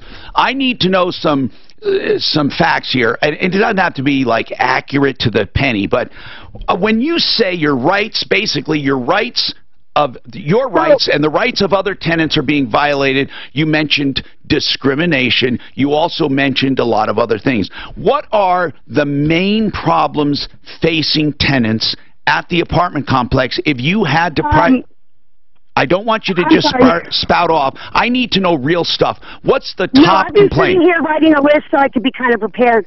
My biggest concern is the way that management treats the residents. How do they treat you badly? Tell me about it. I'm definitely my right ear. I'm also dyslexic, and I've sat there several times, and I've went in there, and I've tried to. I asked for my lease because I have paid for a deposit on my new apartment because I have a 15-year-old, an 11, an 8-year-old, and a newborn, and myself living in a 2-bedroom apartment.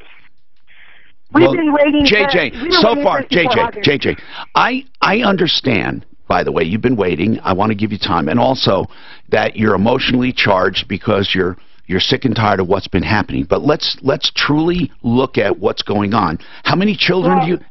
Hold on. How many children? We have 4 children in the home. Okay, so you plus 4 plus a husband or what? No, I'm actually single, and my older son's dad was murdered. Your oldest kid's dad was murdered, and then you say you have a newborn. Yes. Is that father? He was around helping, and now we got into an argument, and he disappeared. He's no longer helping me with daycare, nothing. I only get $273 a month right now. From who? Because I'm on from SSDI for death benefits. So what is your income? $270 a month. Total. 73. Total. How much is your rent? Well, it goes based off of my income. So how much? I pay about 33% of what I make. Okay, 33%. So, but all you make. I'm on subsidized housing. I understand. I understand. Are you allowed to work? I was actually working for Lyft, and I had people coming and staying with me because the best hours is at night. You get the best money between early in the morning, airport rides and stuff. So, JJ, how much in a whole month, on a normal month, you got the $273, plus, are you on food stamps? Yes, sir. Okay, and Medicaid for medical? Yes, it's a blessing. Like, and I'm not trying to sit there and say I'm not thankful. JJ, I'm just trying to figure out your situation. I was not being grateful. JJ, of this. The cop told me I wasn't being grateful for having a home. JJ, listen. I don't want to clutter our conversation with stuff that doesn't matter. Sorry. No, don't be sorry. I just want to talk to you about what's going on. I don't need a lot of explanation unless I ask for it right now. I just need to know, on a normal month, about how much do you bring in addition to the $273, how much else? In the last 3 months, nothing. Before that, maybe about 1,000 or 2. Okay, hold on a second. We'll take a look at your situation and see what we can do, if anything. I still want to know if you pay for rent. 33%. Of what? Of 273. Tom, 1 minute, $60. Her 90. Well, you know, it's kind of funny. The guy that we went and seen, he was getting 800, and he only paid 80. And he was bitching because he didn't have a floor. It was about 270 heavy either side of bag. Second in command. The fourth was 350 hours. Right. Either side of full bag. But listen, the first guy had 8,000. Approaching I-25 crash there. When do they have 3,000 hours? When they start at 100 hours or 1 hour, 0 hours. I mean, I've always had this argument. You eventually have to build time, and you do it in the second seat. But the pilot, just a little rough. well, Okay. 200 hours, but You can sterilize with a pill, with an injected pill. I know where you're coming from. She's crazy. Ends 4/30/19. Oh my God. It just gets worse. Rocky's Autos, 63rd and Federal is the location. They're open Monday through Friday, 9 to 7. Tonight's 7 o'clock, and then Saturdays 9 to 6. They're family-friendly, kid-friendly, and here's what I love about Rocky's. They are the place to go, and you don't get shuck and jived. Prices are clearly marked on their huge selection. The monthly payment clearly spelled out. They have 40 lenders to choose from. They are not the kind of deal that's going to pressure you into anything, and you will be 100% approved before you leave. They don't do any of those callbacks and try to hook you with a car. It's straightforward dealing with clean, good deals, great value, and you'll even make some friends. They're just a bunch of good people at 63rd and Federal. You can look at the website, but that inventory changes often. Rocky'sAutos.com, 303-426-4646. 426-4646. So I think even for second seat, that was too few hours, but they have to get it somewhere. You know, and usually what they do is go to a commuter airline on smaller planes and gradually work their way up. In America, what they do is they take pilots into the airlines when they have 1,500 hours usually, and then they let them sit third seat probably. They let them sit. No. All his smaller. He was waiting. Or first waiting to play in a single pilot airplane, so that are less, you know, like fewer people and all that. And then they build up. America has one of the best systems. I was quite surprised, Georgia, that he only had Georgia. I thought 200, and I thought it was only 200 in that plane. Total. I mean, 270 lives. Crazy. Yeah, it's crazy. I mean, totally, because theoretically, you should be able to fly the plane. Two loans are the same. They will write that loan best of course. for you. That's what I would expect as a passenger. Right. You should be able to fly. And that is the thing that is shocking. But that wasn't the reason training was I was mechanical. He gets that at the shop. But I don't even understand what's in Okay, software related. The problem with planes today is normal flight. Wait, they did switch. That's weird. How's this automated flight is by wire? So there's no way to overpower. It used to be different rules on scoring 12,500 pounds. Yeah, if you push forward, that back aileron, you overpower the servo. Right. Or it disengage. No, because you're not overpowering it. No, You can do it harder, pull back harder. It doesn't matter. It's like hitting your blade. It's a volume control. Yeah, right. You know what I mean? Yeah, it's a potentiometer. It's a joystick, for God's sake. So it's like no matter what, if it's not responding, wow. There's like when people say, well, but how come there's no score? Like with the thermometer or the foot pedal sticks, and they're here's what I think. Why don't they just make it so try to go all the way around and get so there's a point. Cockpit inputs always override automated ones. Why not? I mean, wouldn't that be? Most crashes are from people being on autopilot. But wouldn't that be nice, an override button? Press the button now, no matter what the auto does, this overpowers. I don't know why they don't do that. Do you know, on every airplane we have, in general aviation, one of the pre-flight things is to turn on your autopilot and then fight it. And see if you can see that they disengage it. Find him on my and that's another thing. Why can't they just disengage there? They think that they think the computers are smarter than the pilots. You know what? That guy that landed in the Hudson. Oh yeah, Sully. If he had a computer telling him, they would have the computer could have never calculated it. Hi, Tom Martino here. Welcome to the show. JJ has a problem, a big problem. She is unhappy with management, the landlord, whatever it is. She has 4 kids. She's single. One of the dads just took off, the latest dad, I guess, for the newborn. She gets $273 a month, and when she's working, she makes maybe $800 a month. She pays about 33% of income for rent. She has food stamps and Medicaid.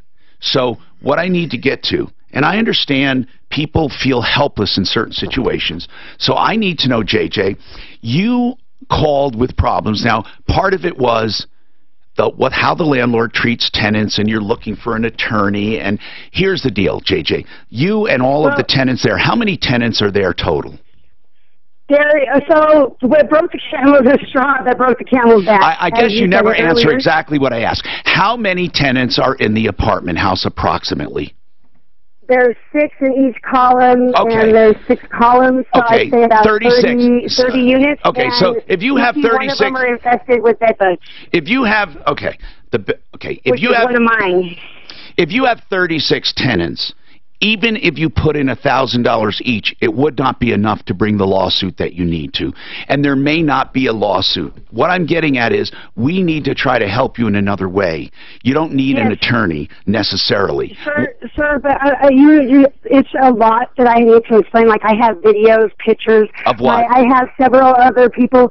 Well, one of the other attendants is living with no carpet at all. JJ. They refuse to give her carpet. Okay, let's say that it is not, you are not living in optimal conditions. 24-hour eviction, 24-hour notice for everybody in our apartment saying that they're going to tow our cars away, that we're not allowed to have visitors in our parking. There's no visitors parking whatsoever.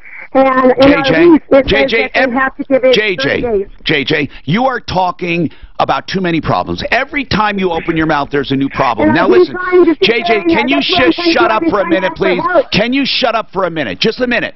And please let me explain something. JJ, no one listens to you because you're not presenting your problem right. You're just blabbering and you're not listening. Shut up! JJ, shut up! Shut up! Just shut up! You want help? Shut up and listen. Are you ready to listen, JJ? Are you ready to listen? Are you ready to listen? Are you ready to listen, JJ? Huh? Are you ready? I want to help you. You have to listen. The reason... JJ, shut up. Can you do that? Pretend I'm your father. Shut up and let me talk to you. All right? One good thing would be is when you complain, you can't unload the floodgates. That's why people don't listen to you. Shut up!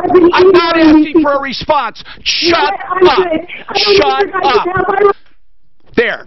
Shut up. JJ, you're your own worst enemy. I'd like to talk to you in a calm way, but you have to shut up. You do too much talking and no listening. Another thing that would help, another thing, is not having another baby. Now, listen. So far, you're better than 98% of the people around the world. You have subsidized rent, you have food stamps, and you have Medicaid. You don't have to worry about medical bills. Yet I can tell you there's a woman working her ass off that can't afford the health care for her child. So let's just shut up.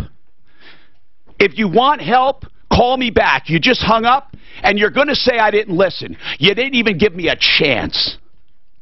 Whenever people have problems, we need to parse it out and talk about it. You can't just open the floodgates. You sound like a nut. Did she say anything before she hung up, Suzanne? No. Okay. If you are listening, and I doubt it, you're probably still trying to get an attorney and screaming about how the world has mistreated you. Why do you have a newborn? How about that? Do you realize it costs nothing not to have a baby? Why do you have a newborn? And why would the father walk out? Why don't you just look in the mirror and say, okay, let's improve my life. I've made some bad choices. I need help. I'm going to listen. God, I am so tired of people who believe that the world has done them wrong. She has 4 kids. She's disabled. And she has more than 98% of the people in the world. There are people in Africa right now, there are kids that get themselves up in a mud hut in squalor and have to walk 2 miles down to a river to get water so they can get ready for school, and then walk 6 miles to school, happening right now today with no electricity and nothing.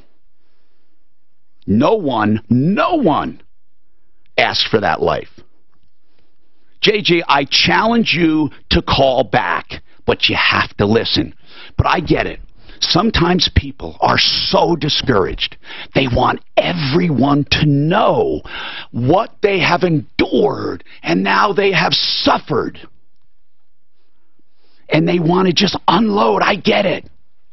But when you have someone truly willing to help, you have to listen too. Lionel, what's going on in your life, Lionel? Hi. What's happening? Well, I just want to tell you, by listening to your show, I've saved money twice recently. Like what? Give me an example. The first time was I listened about maybe changing insurance companies if I've been with them for a long time. Yes. I've been with Farmers for many years. Oh, my God. Very happy with it's called the insurance checkup, and even though you're happy with a company, I have switched away from many good companies. Go ahead, Lionel. What happened? So anyway, I had 5 policies. I had 3 vehicles, an umbrella policy, and my homeowners. I had difficulty insuring the house because of my cedar shake. I live in Boulder County, and a lot of insurers didn't want to insure it.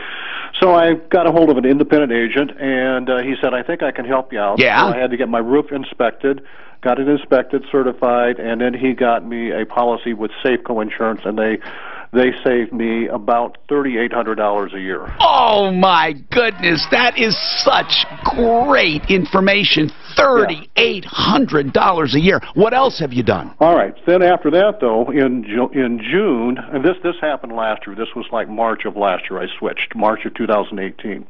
In June of 2018, we had a hailstorm up in Boulder, and I didn't think I had any damage, but my neighbor who was getting his roof replaced said, let me have my roofer come over and take a look. So he came over, took a look, and said, yeah, you have significant damage. So I filed a claim with Safeco, which is my new insurance company. So I filed a claim. They said, okay, we're going to send our adjuster up. So they sent an adjuster up from Texas. They said, we don't have anybody local. He came up with another guy, spent some time on the roof, came back and went to his truck and computed out whatever, and came back and said, well, looks like you got about $3,200 worth of damage. Yeah. And I thought, well, that doesn't sound right if my 2 neighbors got full roofs. Anyway, so I said, well, I can't accept this. I won't accept this. I won't sign off on this. And then they referred it into their home branch and whatever. And I said no. So anyway, I had another roofer, and he said, yeah, you got damage. Anyway, so then I thought, okay, what am I going to do? And I remember listening to your show some time ago, and you had mentioned Matt Stanford from Paragon Services. It's a public adjuster who works on your behalf, and the extra money he collects, he takes a small percentage. What happened? Exactly. So I got a hold of Matt, and I signed the contract with Matt, and he said, I'll just take over from here. So I gave him all the information on the policy, the Safeco. He took over, started working with them. They sent up another couple of adjusters, Safeco did, and they spent a lot of time on the roof. Long story short, when they got done, Matt says, it looks pretty good. So what ended up being $3,200 ended up now being $53,000. Okay, man. Oh, my goodness. You know, Lionel, you have to leave your contact information. We love this. Thank you so much. We love hearing this. I even want Lionel to come in one day. Come on, man. He's got to buy us cookies or something. Okay? Come on, man. Okay, Glenn, how does the rate work with lenders and specifically Ideal Home Loans? And then we have a question for Larson, 401k and beneficiary. Dennis, please hang on. We'll come right to you. And then Sam wants to talk about American Family Insurance. I applaud you on JJ. I do too, man. Great job. Great job. I tell you, this victim mentality to me is what hurts people. I don't get And 95% of the people listening love everything you don't think you'll say I'm a mean asshole? Maybe 1%. They're a Democrat. This woman, God almighty. Didn't make her cry. That was the worst crying ever. She was wailing. She was blubbering, yeah. That woman would not just let me talk. She should. Sterilization, you're right. The very beginning threw me off when she goes, you helped me years ago. I had black mold and you got me a new fridge. I know. What the hell does that even mean? And now look what you do. Now you made her cry. I had black mold and you got me a haircut. Well, thank you. There was a joke of Jimmy Fallon said Joe Biden acknowledges he might have a problem with inappropriate touching, so he got a new job at the TSA.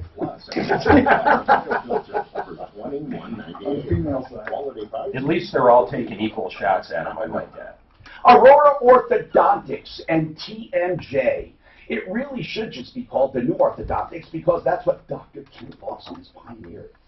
Now here's what he's done. He has taken a system where you can take a mouthpiece and wear it, and it gradually gets wider and wider, and it widens your palate, even as an adult. And then what happens is your teeth naturally start to straighten. And then he uses Invisalign braces. And then at the end, he adjusts your jaw to where it's aligned. Now, no more sleep apnea, no more TMJ, and straight beautiful teeth, all in 2 years.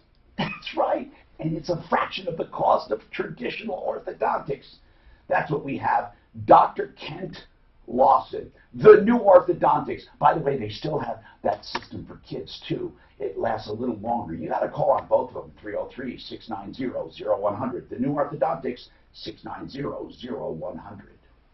If you sell a home for $500,000, how much would a traditional real estate agent? How often do you get calls like that with callers? We get about one a month like that. One a month? Maybe more. Maybe more, but like that. I mean, that one, you know, I know what it is. Finally, she's talking to somebody that they have too much to say. Yeah. They want you to know their entire situation in one outburst. She's that woman is so entitled, it's insane. It makes no sense. We went to see a guy, he was getting $800 a month, paying $80 a month. He went in his apartment, it wasn't bad. He said he had mold everywhere. I would have lived there. You know, he was kind of complaining because other subsidized houses It's not extra, he wants had a to pool. monthly seminar. And he didn't have a pool. For the show so he can talk Why about wouldn't it. you? Well, it just said it's not extra. That's not fair. 833-REX-HOME. That's 833-REX-HOME. DRE license. But I have skipped him a few months. Okay. So I'm just I don't saying, do you want mind. me I to don't skip mind. him or put him in with Bonnie? No. I mean, yeah. It's Ross Kaminsky for American Financing. When he's in, he doesn't. Credit card and He's not over. Actually, last time he was in, he did very good. Move it into your mortgage at a much lower rate and save up to $1,000 a month. Mortgage rates haven't been this low. Okay, we got to. So now is the time to take advantage. As long as you have equity in your home, you can pay off any debt, not just credit cards. And you can get it done in as few as 10 days.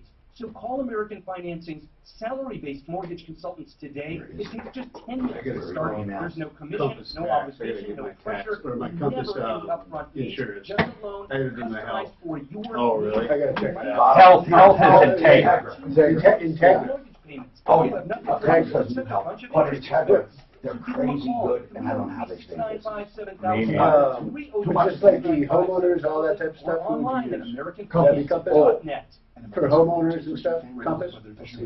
Centennial Schultz, living stem cell therapy. I can't They got like 20 If you're different looking for companies stem they cell choose therapy, from. please so. don't waste your money with these liars and cheaters who use amniotic fluid, umbilical cord, and other fluids they have shipped into the clinic. And I'm sorry if I offend people, but you got to figure this out. If a clinic has fluids shipped into their clinic, you are not getting true living stem cell therapy. I like this spot. Law, it's impossible. You must have it extracted on site. Centennial Schultz, one of the few clinics truly giving stem cell therapy. Look for their seminars or call them for an evaluation. 303-963-9201. Hi, I'm Dr. Chris Centeno, and if you come to one of our stem cell treatment seminars, we're going to give you the real skinny on what works and what doesn't work, and we're going to show you how you can be active and functional again without surgery. 303-963-9201. I've seen lives changed by high-quality stem cell therapy. Hey, John, what's going on, man? What did you find out? Let's go during spring clearance at Lazy Days RV. Shop the nation's top selection of RV brands like a Keystone fifth wheel, only $337 a month.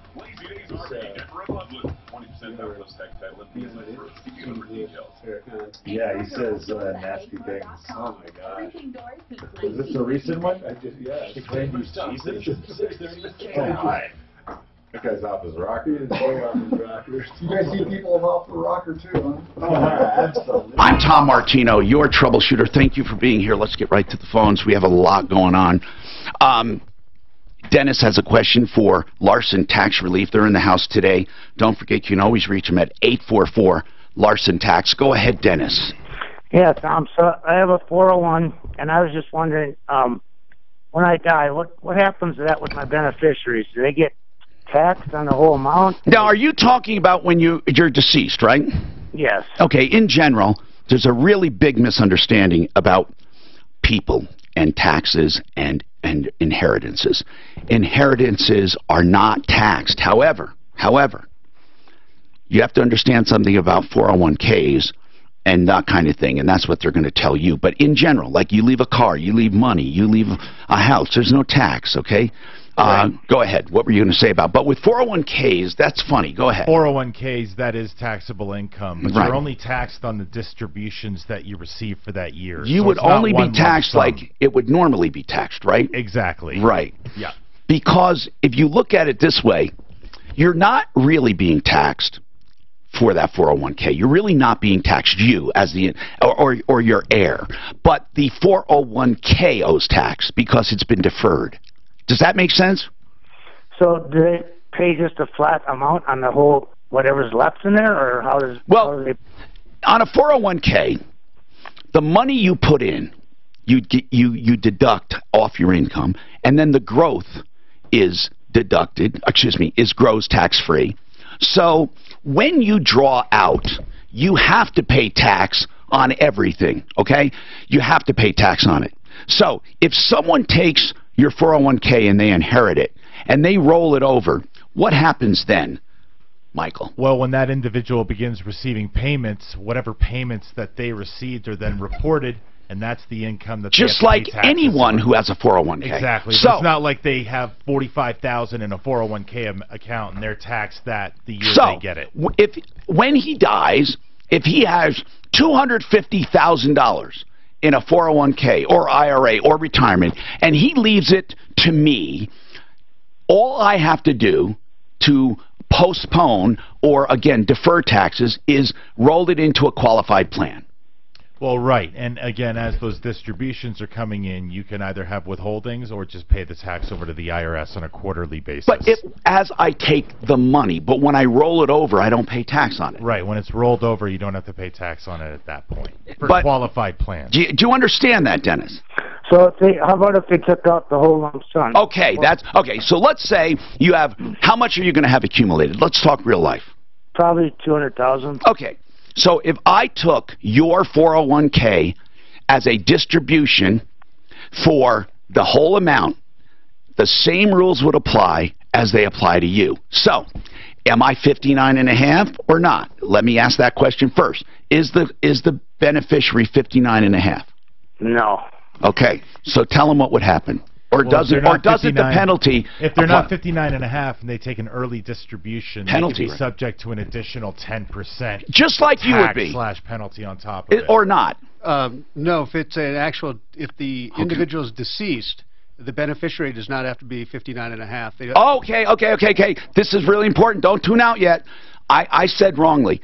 If the person dies and leaves you the 401k, so when you die and leave your 401k for $200,000, you don't have to be 59 and a half to avoid penalties, right? Correct, but you do have to pay the state, federal, and local taxes. Okay, that's good to know. So, do you hear what we're saying? You leave the 200 grand. Your daughter cashes it in, doesn't roll it over. What would be? They'd have to pay tax on it, but no penalty. Does that make sense? Yeah. Okay. Excuse me, Tom. I thought you were talking about a live person taking an early distribution. Yeah, not the you're right. Okay. And for example, if anyone else with a 401k wants to take an early distribution, not only do they pay the ordinary tax, they pay a 10% penalty. But if you inherit one and you're not 59 and a half, if you're only 40, you can cash it in and you do not pay the penalty, but you still and always pay the taxes. But I want to say something about this because this is important. It still is true that you do not pay tax on inherited stuff, okay? The tax that person is paying is not on the inheritance. It's on the 401. The 401k owes that money just like if you had it. It's not an additional tax because they inherited it. It's the ordinary tax. Okay? Yeah. So what are you leaving behind, Dennis? And have you seen an attorney to plan this out? No, I'm going to go see David Salisbury. Good. I haven't yet. What do you have? If you added everything up you have and then subtracted what you owe, what would it come to? Well, what I have would be between probably $500,000 and $600,000. Okay. And do you have any debt? No. Okay. And what does that constitute? A 401k, a house, and other stuff? Yeah, a house, a 401, and then just bank accounts. Okay. The good news is, if that's all you have, And again, this is not legal advice. This is planning advice for me. And you, if you are similar, and David will confirm it. But when you have things that carry beneficiary deeds and trustees, you avoid probate. For example, your accounts can be held by you with a beneficiary, your bank accounts. Your IRA can have a beneficiary. Your house can have a beneficiary deed. So upon your death, nobody opens up a probate and everything is transferred seamlessly because you happen to have a simple estate. So David will explain all of that to you. Right. So, and a lot of people, they don't want probate. They just want everyone to inherit it. And that's why it's called the beneficiary ownership. Beneficiary ownership is an automatic transfer upon death. You can do it with a trustee, with trust. You can do it with retirement accounts. You can do it with bank accounts. You can do it with homes. You can't do it with a car and some other things. We have more coming right up.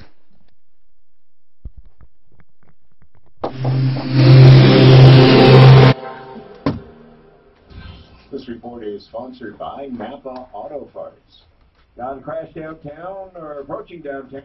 1 minute, fix it 24/7. There on that.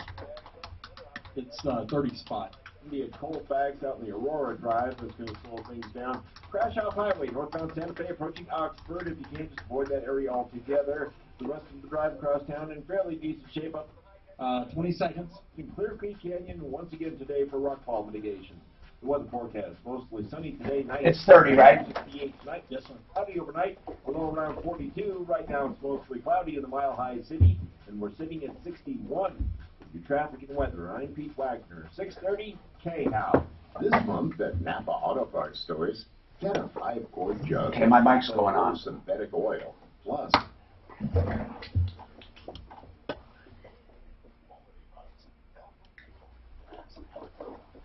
Just remember the name, Fix It 24/7 for plumbing, heating, cooling, electric, and drains.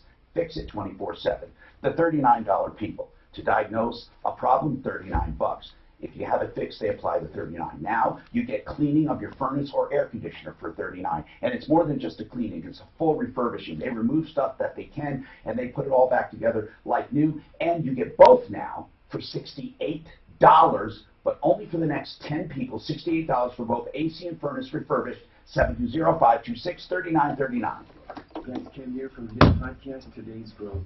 Who would win a 3-mile bicycle race, an 11-year-old girl or last year's winner of the Tour de France? It all depends on the bicycle. It depends on their vehicle. Both on a 10-speed and a pro racer's going to win every time.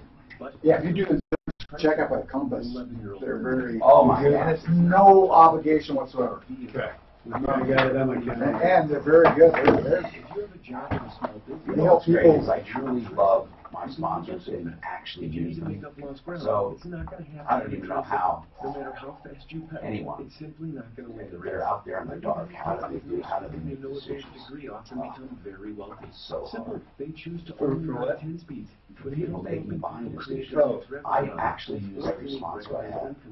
Love them. And I often wonder how people do it without having that trust. That doesn't solely depend on you. If so, you need to check out IncomeStore.com. That's IncomeStore.com. This tax tip is brought to you by Advanced Tax Solutions. Under the new law passed by Congress and signed by President Trump, for starters, Uncle Sam won't be taking quite as much off the top. With the new tax law, there's still 7 tax brackets, but the tax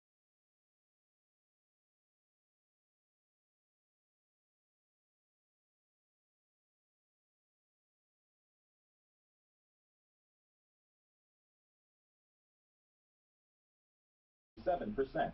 Scott Goldberg, ABC News. If you have a tax problem, please don't put your destiny with the IRS in the hands of a salesperson. That woman This is Todd Whelan, founder of Advanced truly Tax believes Many companies life was doing commission wrong. salespeople that may not have your best interest at heart.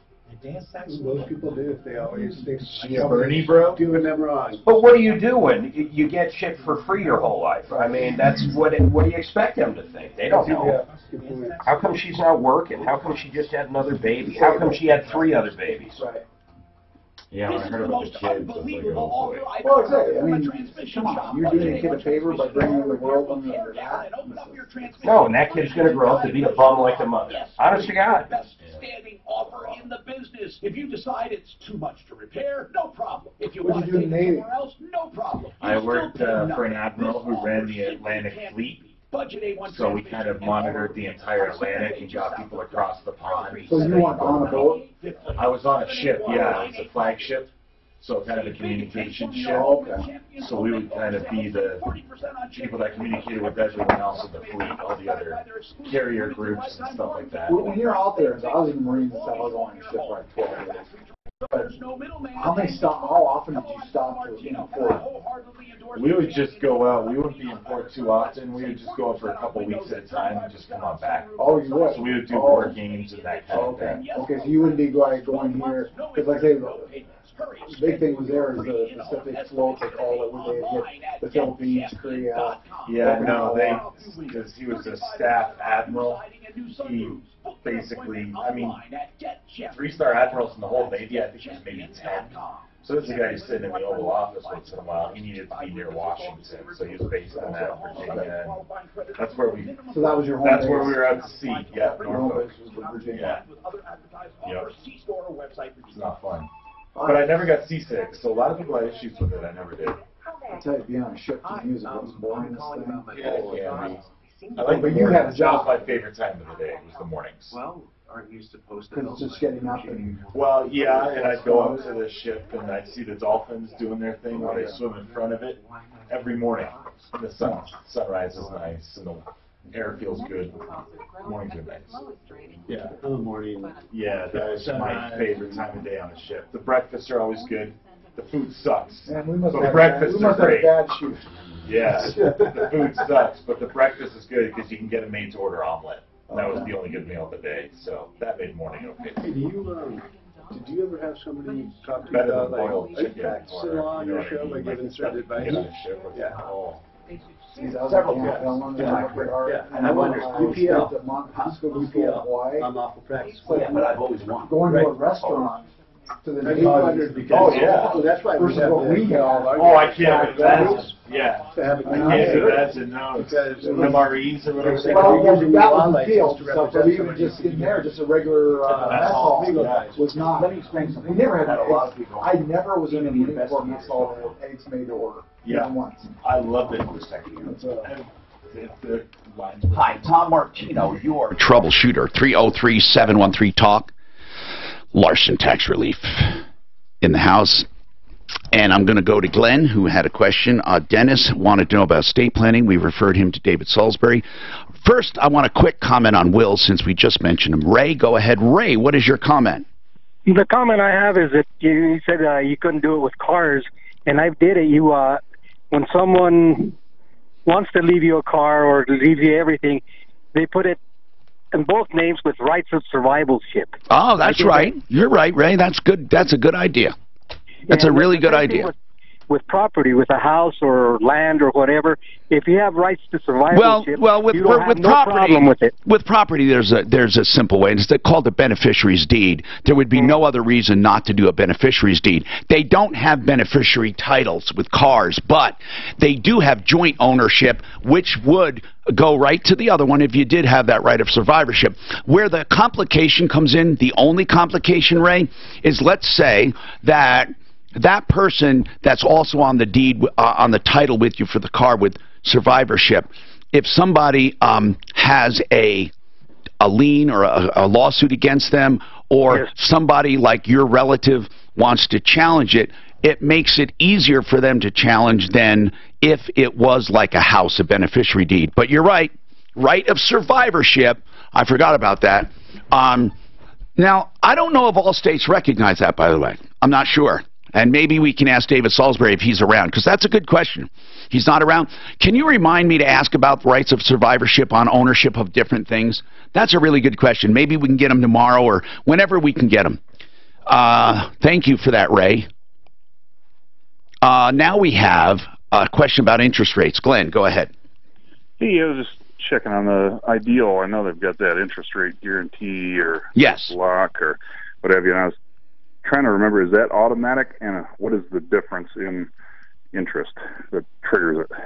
Okay, 0.75%. So it is not automatic.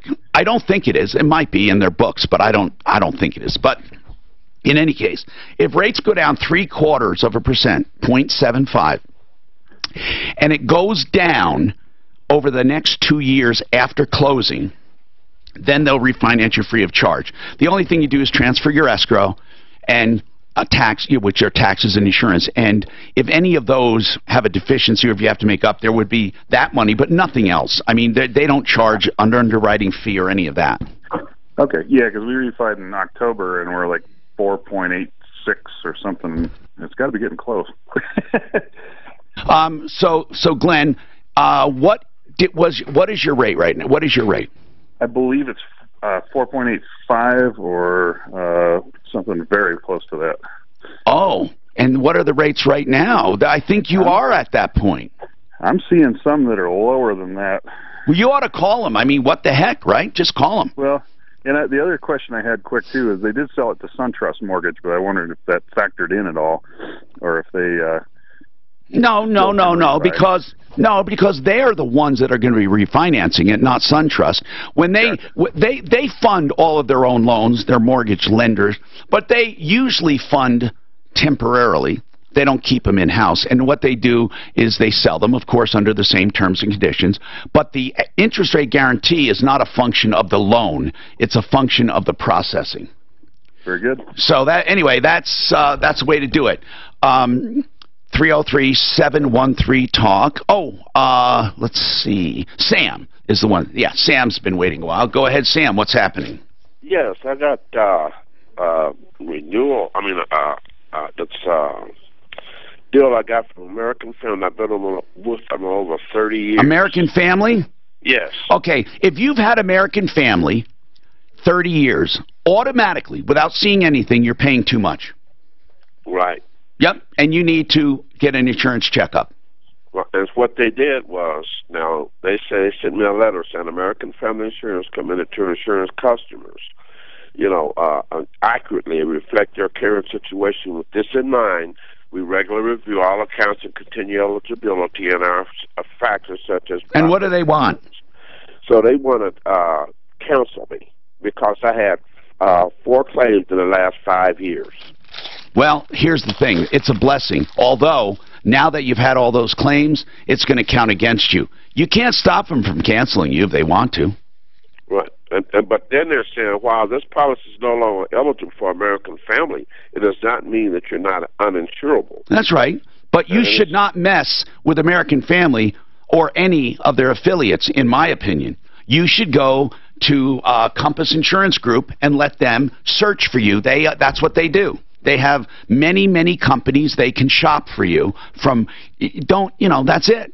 There's no question. Just call, 303-996-9000. And just 996-9000. And you say, I want the insurance checkup. They're canceling me. And these guys will work really hard at it. And you let me know. You probably, even with those claims, will save money. Probably. Now, having claims makes it more difficult. But I think you're going to save. David, what's going on with you? Hey, Tom. What's happening? My fiance wants me to sign a prenup before marriage. Yeah. And I have no issue with that, no big deal. Is there a reason? What reason did she give you? I'm just curious. Well, her family is wealthy, so one day she'll be wealthy as well, and maybe she wants to protect. All right, hold on, and we'll examine this. All right, hold on, and we may have to get our attorney, but it's a question we've handled many times. I'm Tom Martino. Don't forget referralist.com. Save all your problems for me. More coming up. I grew up in. It's kind of funny when it goes that way. You guys usually say, okay. If it goes the other way, well, what are you doing? For the women and stuff. What do you mean, prenup? When it comes to owning a home on the land you once defended. Don't you love me? Exactly. The mortgage is required and you'll receive some of the lowest rates. If you're over a mortgage, it's no problem. You can refinance. You're talking about into a VA loan while aviation. receiving access Yeah. to 100% You have of an the interest in value. aviation? Yeah, I used, I had my, I was right at getting my private, so I could, solo and stuff. And then I just went to college, just ended up getting out of it. Do you know what's going on right now in general aviation in 2020's deadline, the end of this year? We have to have every airplane has to be equipped with what's called ADS-B out. What that means in short is your plane has to transmit its location. It's like a beacon always. It's not that simple. It has to broadcast your unique code for what kind of plane it is. Right? That's easy, right? If you just program the code. But then if your transponder is on 1200 or 4357 or whatever, it has to also broadcast that and your exact location. So, I mean, that's a pretty big fault, yeah, because normal transponders don't do that. And so what you have to do is equip your plane. So the average, the guy told me the average is like $5,000. I was going to say $5. So I was just reading about this because I ordered it. It's the most unbelievable technology I have ever heard of. Because I have a little air coupe. It's an antique that I rebuilt from scratch. It's beautiful. I took it down to airframe restoration. In fact, it has more new parts in it than original. It's actually that crazy. And in fact, it's worth a lot of money. I'll show it to you. This came in pieces, but that was years ago. It came in pieces, but this is it. I mean, it's a major restoration. It's brand new. Wow. Anyway, so this thing is going to be, you know, and I did my interior. That's an old thing. That's not there. Oh, no, but that's, I mean, I did this like a little sports car. So anyway, here. That's all wires on that thing. It's all straight, right? Yeah. Okay, so anyway, they have this tail beacon. Look what it looks like. It's the most amazing thing I've ever seen. I ordered it. See that? That's a tail light. Every plane has that. So now what it does is, that's on the tail, this beacon. And what it does is wirelessly, you know, your transponder is transmitting to the tower and to the controllers. It picks up whatever code is in here. It picks up plus altitude because your transponder and it sends it to this. Then this has a GPS in it. This is a GPS. So now this thing, antenna, everything, what it does is it takes your number, and even if you change your number, it switch it, and it takes your altitude, it combines it with location, and sends it out to controllers. So now, for that one beacon, takes 5 minutes. You power it like you just saw 2 wires, puts it in, done. So instead of the $5,000, this thing is well, they're charging way more than they need to. That's pretty good. What's that? Yeah, Bill. But yeah, it was no pretty good. installation. Did you have to put money in while you ran? Boom, you're done. Because the ride was that wasn't like that. No, but if you want to get a bigger GI Bill, you can't pay a portion and you get a little more. Hey, I got your baby fixed at one It's a good today. deal. Good deal. So we said, "Get I needed her to come in anyway for something, so I said, Tom needs his baby fixed. Oh, Bernie, bro, and you get free university. So one less incentive to join the military. They're already starving for people for recruits. So you take away Did that you make GI me Bill. cry? The cutest little baby I've ever. Oh my God, Thomas, did you do this? Hopefully he's happier today. And then I have Al going to come on for his. I mean, you get all these stuff. Say you get 10% off that bowl. He wasn't on the login. There's so many benefits. Okay. And I just pisses me off. I've seen all these guys for ex-vet. It's also, I think it's got a battery with a helicopter, and I see it makes sense. Here's the with a lot of progress. Not everybody with a turbine in Vietnam oh my flashbacks. God, you need a good better system. It wasn't a slow start at all. It heats up those blades, you know, because You're exactly right. the What starter do motor you heats the have? shit out of it, right? Because that is one of the bigger And then- incentives, even though everybody doesn't use it. is if you press fear, I wonder what the then percentage is. you introduce fuel, and I just want people to get it, use it in some way. But I had a weak battery, so instead of spinning like this, it was spinning like this. And so when I introduced fuel, it would go boom. And then the heat would build up until it got enough pressure and the engine took over from the starter. It was such a big difference. It would take me a minute to two before I could let go of the starter motor before it was up and running. Yesterday, I put the battery in, fired it up, 30 seconds, boom. And the temperatures, with the old battery, they go to red line for a couple seconds, back down. You're allowed to go during startup 6 seconds. And then there's 2 times, first stage, second stage. And I would get a burn.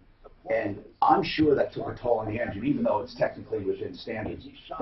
But what a difference a new battery made. Oh my God. Because unlike a regular starter, you leave it on until you turn it on. I'm sure there are some people who leave those wheels until turning on their own. And you got to use. You have to use it within a certain period of time. What's called a hot If you get 10 years, because ever after that it's gone. Those things, those turbine fans are so thin, titanium, so thin, and they're strong, but if they get hot, that's how jets bust apart. Did you gotta change your fuel tank out in your helicopter at some point to be like crash resistant? No, and then the loan, you use the loan? All of that. The home loan? Yeah. Yes, non-metallic. Use that twice. You can use more than as long as you're not carrying over. That's right. Yeah. And somebody can take over the loan. It's like you sell the house. Any hearing device with no obligation.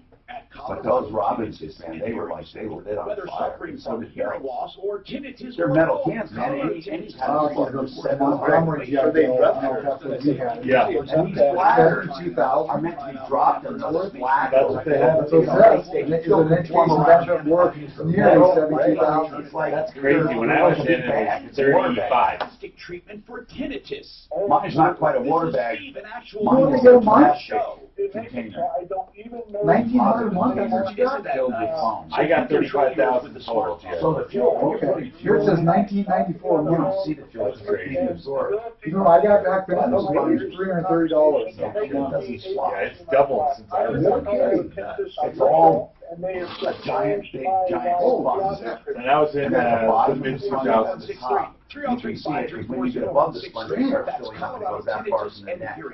You look down. But if you look, in fact, when you fuel it, That's just you guys don't know if you're good, because if you just stick that in, you'll rip it. You have to go in between where it's made. There's a little crease made for the nozzle. Yeah, isn't that cool? That's pretty interesting. I don't know if all jet helicopters have them. I don't know, actually. Now, Tom Martino, the Troubleshooter. Help me if you can, I'm feeling down. Hi, I'm Tom Martino, your Troubleshooter, and you are listening to the Troubleshooter Show. And this is the place to be. You can be live on Facebook, live on YouTube. You can get us on iTunes, on the podcast, all over the place. And, of course, the iHeartRadio app all over. We are also downloaded like crazy from there. And you can find us at referrallist.com. That's our site, where we solve problems, we answer questions, we take complaints. Suzanne, our executive producer, on the phones, keeping things moving. And then we have Major Mark Major somewhere. He's not here right this minute. Did he leave for the day? No, he didn't, Tom. He's on a phone call. And then we have Dano on the video controls and General Grant pressing the buttons. Here's the thing. Our guest today, Larson Tax Relief, enough said. Let's go to the phones. If you have any tax questions, call us. We have 2 questions right now, prenup and medical collection. We have lines open, and as always in this third hour, right after the news, people pile up. So get in now, 303-713-TALK. This is something I'll promise you we'll get to your call. If you call now, for sure, we're going to get to your call. We're going to get through these. David wants to talk about prenup. David's wife's family or fiance's family has money. Hey, are they stupid rich, like crazy rich Asians, or are they just like regular rich? I'd say, I think it's over 10 million, under 20. Okay, that's pretty damn rich. Okay, you know, it's better than a hot stick in the face. And she's a good woman to boot. Yes. And, wow. I'm gonna definitely get engaged by the end of the year. Mm-hmm. So now, does she work for the family or anything like that, or is that just old money? It's old money. Okay, so she wants you to sign this, and mainly that's her dad talking, or her mom, right? Sure. Okay, so what does the prenup say? Well, we haven't scripted it out yet, but and I'm going to sign it. I don't want her money, but my question was, could I include a no alimony clause in it? Of course you can. Anything? Okay. You can do anything you want, but here's the deal. And obviously you would hire an attorney to look at this. I'm hoping you do. You're being not to. You can't include. Well, you can include in a contract anything. You can, but things against the law would not be enforceable. So even though it's included, it could be considered unconscionable. For example, no child support. You know, you could put that in there. No. But I'm saying, so you ask, can I put it in there? You can put anything you want in there. But as far as no alimony or no, of course. But you see, normally the finances would take care of that on its own, because if you're married for several years and she's rich, she's not in line for that anyway. You know what I mean? Oh, I see. Oh, I didn't know that. Well, they take a formula for that. Yeah. And the formula would, unless they hide, if she hides her wealth, but the prenup is evidence that she's worried about wealth. Here's the deal. You both love and trust each other. Just work it out and put it. This is the time you do know and love each other. And you ought to put as much in it about protecting you as she has for protecting her. Like if you hit the lottery, or if you win, or because most of this is going to be about her and her money. And it should basically, a prenup should boil down to this if I was going to do one. And it would be, what I came into the marriage with is mine. What you came into the marriage with is yours. And then after that, it's negotiable. Now, does that mean increase in wealth is mine? I'm almost certain that she's not going to want you to even have the increase in her wealth. Because if she has a trust fund that increased, she doesn't want to call it communal, in my opinion. She wouldn't. I don't know. But this is something that you need an attorney to look at, not to tell you if you want it or not, but to tell you what it says. You see, attorneys shouldn't say, don't sign this, or you better sign it, or you'd be better off signing it. What they should say is, if you sign it, here is what it says. And if you don't sign it, here is what is at risk. So that's the point, is that an attorney should tell you the ramifications, but your conscience and your heart and mind tell you whether to sign it or not. Okay. So, good luck to you. And if you need the best of the best for this, you need to get someone to read this. I'll tell you, I would trust Bonnie Shields any day of the week to read my prenup. I agree, and I'll do that. Thank you very much. All right, and good luck to you. And listen, man, if you want to adopt anyone, I'm a little old, but I'd be happy to live with you and her, and I wouldn't make a lot of noise. All I want is a helicopter, and I'm done. 303-713-TALK, 713-8255. Moose, what's going on with you, Moose? Hello, Mr. Martino. What's happening? I've got a lot of medical bills. From what? From what? Well, I was really sick about like 5-6 years ago. I live here in Pueblo, but they had to like Flight for Life me to Denver twice. What was wrong with you? Chronic pancreatitis, and my stomach kind of shut down. Wow. How many bills do you have? Have you added them all up? Oh gosh, I'd say probably less than $9,000 now. I've tried. Oh my goodness! Oh, you're talking hardly any compared to what I was thinking, like $250,000 or something. So you have medical bills. Well, I've been paying on them for a long time. All right. So what is your question? Well, I listened to you forever. Yeah, thank you. I have since '95, or at least. And you always say, you hit a bill, don't send them even a penny, because that will restart everything. On an old bill. It's called novation or new. It's a new agreement. Meaning, let's say something has sat dormant, and it's more than 6 years. In Colorado, since they can't get a judgment, they really don't have any teeth to come after you. But if you make an agreement to send them $30 or a full settlement, they say is 30, but they trick you into sending them 30. Or you say, I'll pay $1 a month, whatever. They'll say, okay, we'll take $1 a month, and then they take $1 a month, then come sue you for the balance, saying that wasn't our agreement. You have to pay the whole thing, and you say, well, it's over 6 years, and they'll say, no, you started paying on it again, and it's from last activity. They'd start yelling their side, and you'd start making your side. So it's best, if you're not going to pay, don't pay. I mean, that's it. They're calling me every day. Are these more than 6 years old? They're 4, 5, 6, like the $7.43 one I'll pay, but and I'm trying to pay. I would love to pay. I'm not a derelict, but I just can't afford it. Okay. I haven't worked for 6 years. Then, why aren't you working? Your health again? Yes. Well, then how did you make any of the payments? Well, my wife works her little tail off. Are you disabled? Are you legally disabled? Well, I'm on Social Security disability. I just got that in December. Well, then that's a hard thing to get usually. So you would say you're disabled then. Okay, so let's talk. You can do a bankruptcy or not. I'm not recommending it. Or you could do a complete and final settlement where you just say to each bill, this is what I have, take it or leave it. And then, but make sure it's written up properly so they don't trick you. And you That's what I want to talk to you about. And you do that. Well, listen, for the ones that are older than 6 years, put them in a pile and forget about them unless you morally want to pay them. That's up to you. I'm not going to make that decision. Morally, I kind of do. Okay. Then what you would do is take the highest interest ones you have, all right, and try to negotiate them. Okay. One at a time. Make a list. 1, 2, 3, 4, 5, 6, and go after each one and try to negotiate full and final settlements. Oh, I've got a stack of them. Give me the largest individual debt. The largest one. Give me. The largest is one. I think the largest is $1,283.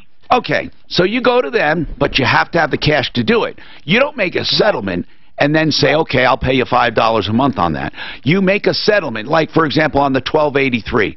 You say, look, I can scratch together $700, take it or leave it, or pick a number. And then you go ahead and do it. And then all I can tell you is that they don't have to take it. And if they do take it, you better be sure it's written properly. 303-713-TALK. Rick, you have a question for Larson Tax Relief, and I'm going to bring you up next, but let them get their wheels spinning. What is it about? It's about gambling winnings. Okay, good subject. We'll have that and more coming up, including a foreclosure question and a lot more. This report is sponsored by Napa Auto Parts. There's a few slow spots on the highway. 10,000. Century RV. I thought it was 1,000. Yeah, just want to make sure it's ending energy and they report it for 1,000. Watch out for crash and cleanup stages northbound Santa Fe near Thanks for asking that, Tom. Also a crash off highway and which one? Just what's your ballpark? Oh yeah. That's what I thought. The rest of the drive in town is in fairly decent shape. The weather forecast going to be partly sunny. Century RV 30 in 20 seconds. Current 62. The traffic and weather. I'm Pete Wagner. 6:30. K-How. The Napa Bucket is back, and when you get one for $2.99, you can save 20% on almost everything. Mike's going on.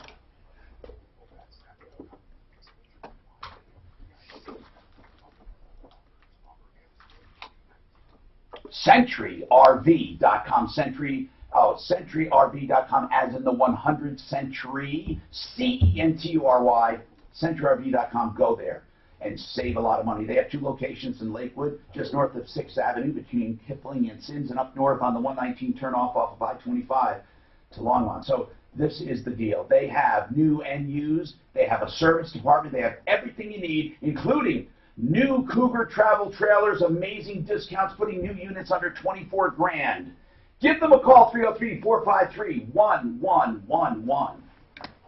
Did you know that you don't have to The threshold for which winnings have to be reported to the IRS varies on the type of game. Yeah. I didn't know. I thought they all had to be. I have no idea. They all have to be $1,200 different levels. Bingo. $1,500 if it's Keno. I don't understand that. $5,000 if it's poker. Come on. Yeah. And if you reach that threshold, then the casino will deduct 25% automatically from your winnings and pay you that, and then they pay that. Oh, they just want 1099. They actually will take it. Well, they do a W-2G, right? That's what generally they'll do a W-2G. Of course. Huh. Is it amazing? Bingo is 1200. Depends on the game. No. Yeah, we had an employee win $150,000 on a scratch off, $20 scratch off. Walked into 7-Eleven. Did they buy lunch for the office or anything? I don't know what they did, but come on. She took a vacation. There's an unfortunate Yeah, you know, 75, 100. It's a lot of tax. It is a lot of tax. Yeah. So she won 120 grand? 140, 70,000. She scratched. So the tax is about 40 grand at least. At least, yeah. Maybe 50. Yeah. Interesting. Well, depending on what her income was. Right. That puts it all in the. It goes into another tax bracket now. Families come in and plan together, or a mother and father plan ahead because of one of our openers. She should better go dig in the garbage for a whole bunch of losers. So she's write those off. That's right. Is the opener still employed there? You take the stress out of it. That's interesting. 720-493-3911. You know, windfall for her. She's like, I'm going to put this away in savings. I'm going to pay my daughter's wedding. It's good. It's just, And then I'm not going to play scratch offs anymore. I'm done with it because I'm never going to win again. Right. Yeah. Ha. I never gamble anything. I don't plan on losing. Exercise program? Sure. So you may qualify for a research study. That's why you never bring your debit card to a casino. Sure. Medical campus. So whatever cash you're willing to walk away from. Research study that examines Do you know here in Colorado, it's illegal for you, say you sat down at a plate and there's money in there, it's illegal for you to take that. Yeah, that's in fact, it's stealing. What is stealing? If there's a quarter coin in the slot machine for the person before, and didn't we have what they call it? It's called silver mining, is what they call it up there. That's interesting. Yeah. I did not know it's that. It's not just you can't do it, it's illegal. Yeah, they press charges. Yeah. 6376. That's 720. So in the event that the owner doesn't come back with the money, whose money is it? Casinos? Yeah, I guess is that what it is? But they do got cameras looking, and I think they say they will try to go look for the person. But wow. But no, it's a crazy, crazy deal. Even by accident. If you just sat down there and stuff, and there was House always wins. Also, if the machine is malfunctioning and keep winning, ill-gotten. You have to tell them. Like, yeah, I would, sure. Oh, another win. I Something must be wrong with this machine. I think they got cameras right there. And okay. I can get some shit figured out. The problems are just so Got it, man. None yet, but I just got off with Fuller. He reminded me of the 3 nutcases he called me the other day. Oh man, did he get over it? You know, one of them called him at 3:30 in the morning. No way. Oh, bullshit. Hi, Tom Martino, you're a troubleshooter. We got a question for Larson Tax Relief. Rick, let's talk about it. What's going on? Okay. Now, you know that when you hit a single jackpot on a slot machine or a video poker... Never happened to me, bro, but I'm taking your word. Never happened to me. What happens? Well, you get they come and pay you, but you get a WG form, W2G or whatever they call it, for gambling winnings. Mm-hmm. And then at the end of the year, you have to claim that on your taxes. That's right. Well, last year, my wife was lucky. She hit a $1,700 bingo jackpot. And then another time she we were just getting ready to get out of town, and she hits another $1,300 or $1,400 video poker jackpot. How inconvenient. So now, yes, how convenient. Inconvenient. Right before vacation, you have to mess with this. Anyway, what happened? So we got the WG2s or 2Gs, whatever they call them. They give them to you on the spot? No, you get the forms in the mail later. Okay, all right. But you file the paperwork at the time to the casino. Gotcha. So we get them. We're doing our taxes, and this isn't the first time this has happened. I mean, luck. She gets pretty lucky sometimes. Wow. So last year and in previous years, and I use TurboTax, when you fill it, going through your tax form, and you put on the line gambling winnings, and you have to fill in all the information just like a W-2 with the forms and everything, and it adds up to so much dollars. And in past years, then on the very next line it says, now you can claim losses up to that dollar figure that you have won. Right. Not more, but up to that dollar figure. Yeah, you can't take a loss, right. So in the past, you can watch it on the form. When you fill it in, you can see the tax go up on what you have to pay. Okay, so now what? Get to the question, because they're familiar with all the forms. Okay. Now, this year, when you do that, the tax goes up, but then when you put your loss in, the tax doesn't go back down like it should. Like in previous years, the tax would go back down to what it was. Well, if you have a loss to write against... what I'm explaining? Yeah, Don't use TurboTax would be my advice. Rick, listen. You pay on net winnings. So if your tax isn't being calculated correctly, then the program is wrong. The tax is being calculated correctly. No. Let Jack answer the question for me.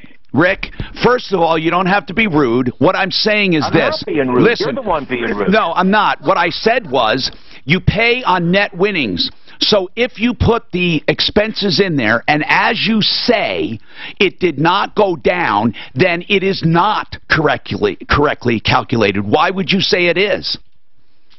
Because it's not. I'm not saying that it's not correctly calculated. I'm asking what has changed in the tax law with the standard deduction that would alter that. And that's my question to Mr. Larson. And you're going to find the same answer I just gave. Go ahead. Is it being calculated correctly? As far as I know, it's calculated correctly, yes. And there was no change to the net winnings on gambling Meaning you should subtract every penny of loss from all your winnings. Right, up to the amount of winnings, of course. And it does that, but it doesn't change. It doesn't roll the tax back down. Oh! It actually does subtract and show you have less winnings. Yes. But it doesn't show you have less taxes. Correct. That sounds like a miscalculation, but what the hell? I mean, is there a minimum amount of winnings? That's what I'm asking Mr. Larson. Has that changed with the standard deduction? Well, if the standard deductions went from 12,000 to 24,000, so if you're not itemizing your taxes, it doesn't rise to that level. Correct. Well, that's my question. Yeah, that's what changed. I do itemize, but it says that I don't have enough to itemize to get did above that 24,000. So what he said was, if you don't rise to the level of the minimum deduction, it takes the minimum deduction, so your tax will not change unless you go up and above that minimum deduction. Yeah, and that's what I figured out, but I just was making sure. It just doesn't seem right that you show it and then you take it away. And all it is that you still, what they're saying is you have more deduction the other way. So that's why it doesn't lower your tax, because you're already paying. There's really no difference to him from what he's saying, right? Well, he just wondered why he wouldn't pay less tax on those winnings. Because the winnings went down. So why wouldn't he pay less tax? Because your tax is calculated based on the minimum deduction, which is higher than all the other stuff he's putting in. So even though he's putting in the other stuff, it doesn't consider it because it's below the 24,000. But I guess, Rick, you needed to hear it from them, and you did, and you heard it from me too. Sorry you had to endure me talking as well. Alaramas, you have this car care clinic on Saturday, and you also have some giveaways. Now, this clinic is not a sales gimmick. This is a true educational clinic, and you're not charging for it. Which store is it at? You have 2 locations. Yeah. Okay, which one is it? It is at the Denver store, which is I-25 in Evans on Dahlia Street, like 1 block north of Evans. 1 block north of Evans on Dahlia, and you go just east of I-25. What time does it start? 9 o'clock. We're going to have some food down here, tons of swag giveaway, free stuff. But what are we going to learn? You're going to learn from one of the best. Al Ramos himself is going to be doing some of this. So what will people learn, really? What are you going to show them? Check engine lights. We're going to show them that whole thing behind the check engine light, the scanner, how it connects, what it reads, the different TSBs that go with it and items on that car. How do you properly jump-start a car? Did you know you can create some big old problems, even fried computers, and have other problems? We're talking about timing belts and timing chains, how they work. Additives, Tom. BG additives. So many questions about that. The rep's going to be here doing demonstrations. Gotcha. Yeah. It's great. And they're going to love it. It's not going to be a waste of time. It's from 11 Saturday, Denver store, RSVP. We want to have you come down. We have limited space now, but hey, got to call us. It's easy to remember 303 Pro Auto for that clinic, and you really will learn a lot. It would be something, you and your daughter, you and your son, just go there. It's free. 303 Pro Auto at 9 in the morning, Saturday. Dina's got a 5-year-old carpet problem. I'm not sure what it's about. Maggie, a customer service problem, and John, foreclosure. All of you, I'm going to take you. You next, though, John. You have a foreclosure question. What is it? I'm going to try and make this as quick as possible. This started off as a short sale, and that was one of the reasons why we could afford... Okay, can I ask this? What is the house worth? Totally redone because it needs a lot of work. No, what is the house worth, current market value, in its current condition? The bank foreclosed on it for $747,000. What was the market value? Do you know? There's a comp around the corner for $850,000. And is it in good condition? Yeah, the comp is fully done. No, we don't want that. Okay, so that 7 seems to be 740. Seems to be, or did you say 760? What did you say? 747. Okay, that seems about right then. And how much did you owe on it?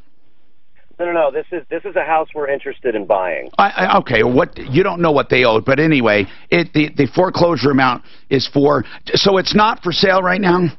No. So here's the deal. An asset manager. We went to the foreclosure auction. We didn't have enough time to scrape the money together. Who won the bid at 747? The bank. Okay, that doesn't mean value. What it means is the bank was owed that, and they wanted to protect their minimum. So now, what is your question? So now an asset management company owns it. We've been trying to get through to them, but it's near impossible. We renovate houses. Okay. We would love nothing more than to be able to get into this house with our family. We love doing this anyway. Right. They have gotten, we've gotten to be friendly with the actual person that owned the home. It's a long, long saga. But anyway, they had bids from different contractors over the past. Man, you should have done some work for that person if you knew him, and you should have put a lien on it, and you would have had the last shot at it. But it's too late.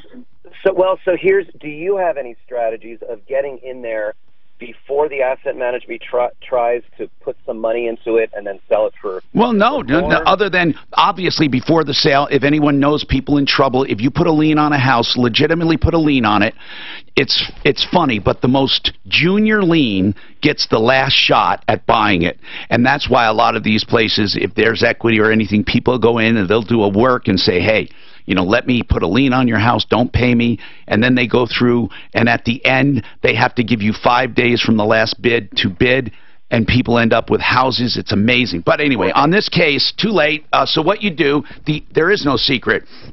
You go, usually the asset management company doesn't have skin in the game, so they don't care. And in fact, they want to start fixing it up, and they want to put a lot of work into it, and they want to charge commissions. So it's the absolute wrong place to go, the asset management company. Their game is the long run. You have to get to someone whose ass is on the line in the property. It's called owned real estate, okay? You have to get to the bank and see who's in charge of their OR department or whoever the lender is, and you have to talk to them. And the way you talk to them is like you know what's going on. You say, hey, I know you got this OR, and before you put any money into it, we can take it off your hands right now, cash, boom, what's the price? Let's do it. If you and you can say, hey, we all know asset management people, they want to get their hands on it, they want to put money into it, they want to milk this thing. I don't, I'll take it off your hands. That's the way you talk.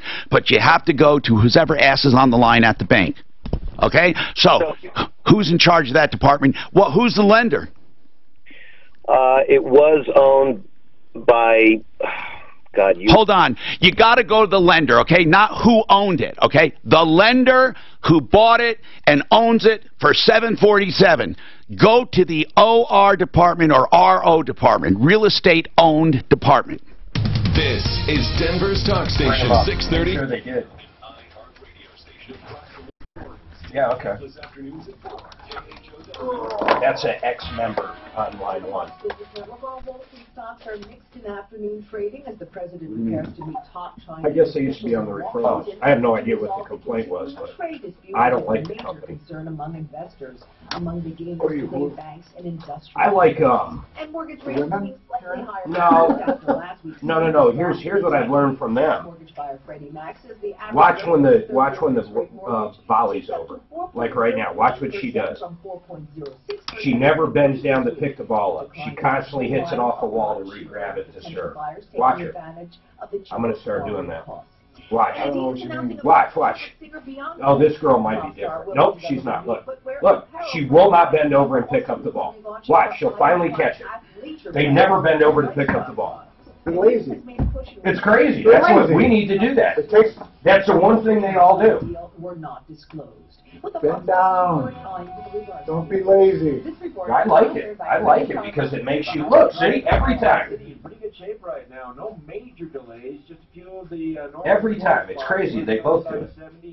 And then this one does it really good. She'll hit this wall, this wall, this wall back like 3 times, and she'll catch it. It's almost like she's practicing while she's going. I could probably beat either of these two. I can make a bet there. What are these for, by the way? I think that's for the 4 players? 4 partners. One So you sure we're not supposed to be serving in these? No. You can go anywhere all the way along, as long as they're between the 2 bedrooms. Get your truly free credit scores. Watch. They never bend down to pick it up. Ever. Ever. Download the Credit Karma Ever. app now.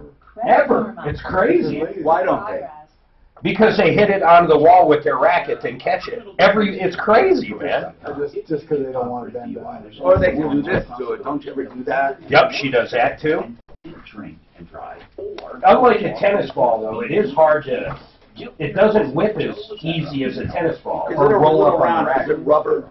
Yeah, it's that little round rubber that you can squish. Yep. And it like sticks to the racket pretty good. It's far from a tennis ball. What were they playing next door to us that one time when the volleyball came up? Was it volleyball? What does that mean? You see those holes in there, those rings on the side, that goes to there. Yeah. So you play, it's like volleyball when you get hit against the wall. That's pretty cool. Oh, so you're allowed to hit the wall. But you can also not hit the wall, you have to hit the wall. How about the ceiling? I don't think you can hit the ceiling of volleyball. Because then, man, you could go bam. With my strength, if I punched that ball, it would come down at like 800 miles an hour. Or more. You could put holes in the floor. The only problem with that is the ball would explode every time I hit it. Isn't it time for a new iPhone? I've had this iPhone for a long time. Have you ever hit a baseball so hard the whole thing comes apart? The bat breaks. I don't even have that's happened to everybody. And the iPhone 10 was... When I was a kid, we used to take the skin off of the softballs and just put the undershell, the little rubber bands. No rubber, no hard. I got it. On softball, it's string, isn't it? On softball? I thought it was baseball, though. I got the Google Pixel now. Oh, in the center? Very excited about it. Far, yeah. Oh, really? I played with it. A golf ball has rubber bands. You can hit those. The one thing about you can nail a golf ball. It just was an aluminum bat. Oh, it's all. Yeah. That's right. You could probably hit it farther than a Well, that's probably why it just worked. And you don't have a lot of that stuff. I'd be better at golf if I could literally just throw the ball. Even though I couldn't throw it that far, I'd still end up playing better. I'm not a good golfer either. So you're saying you want to play for money? I'd play that way. That'd be fine. As long as I can throw the ball. Windows still, by its very nature. Roll it into the club on the green. It's on It bogs I don't itself. get it. Look, she won't They pick it still up. haven't all the DLLs and the dynamic link library, all that. How come their ball's black, by the way? You We're have playing to with clean blue. it. You have to You gotta black, clean it, blue, yeah. And I don't like this crap on the walls. That would drive me insane. I realize, you know, they have to have Books on the all ones they play on. No. I'm talking all the posters. I would find that very distracting. or link directly, so when you delete it, it's deleted. You don't have phantom. Or, you know, whatever they are, I don't think they interfere with the ball or anything. But if a black ball hits something that's darker in color, I try to calculate when that ball hits everywhere it's going to bounce the next 10 times. That would throw me off. I don't really know. I think it's a. And they have a bunch of those on the I wonder if they got actually a record call and shorts alone. They do. Well, I don't know about this one, but the thing under the words. I love the phone, but she's a lefty. It just said there was the ref should have called that or blah blah blah. Just commentary. Does the ref call the hinder or does the player call? I'm not sure. I don't follow NCAA. Yeah, honestly, I think even in tournaments, the ref just let the idea that everyone has a shot. Well, that's what I mean. know But if there is a ref, that does he have to call the hinder? Good question. Well, I know it's a good question. That So would it's be a nice if you had a halfway good answer. We're not expected to be in the final four. I tell you what, I play with people. I saw something that said they have one shot. Even though you shouldn't. To me, in my brain, if I had more than a 50% chance of getting it, then I consider calling it. But if there was no, you know, if I had a... Hi, Tom Martino here, 303-713-TALK, 713-8255. Okay, so John, I think I answered your question, but I'll go back to you.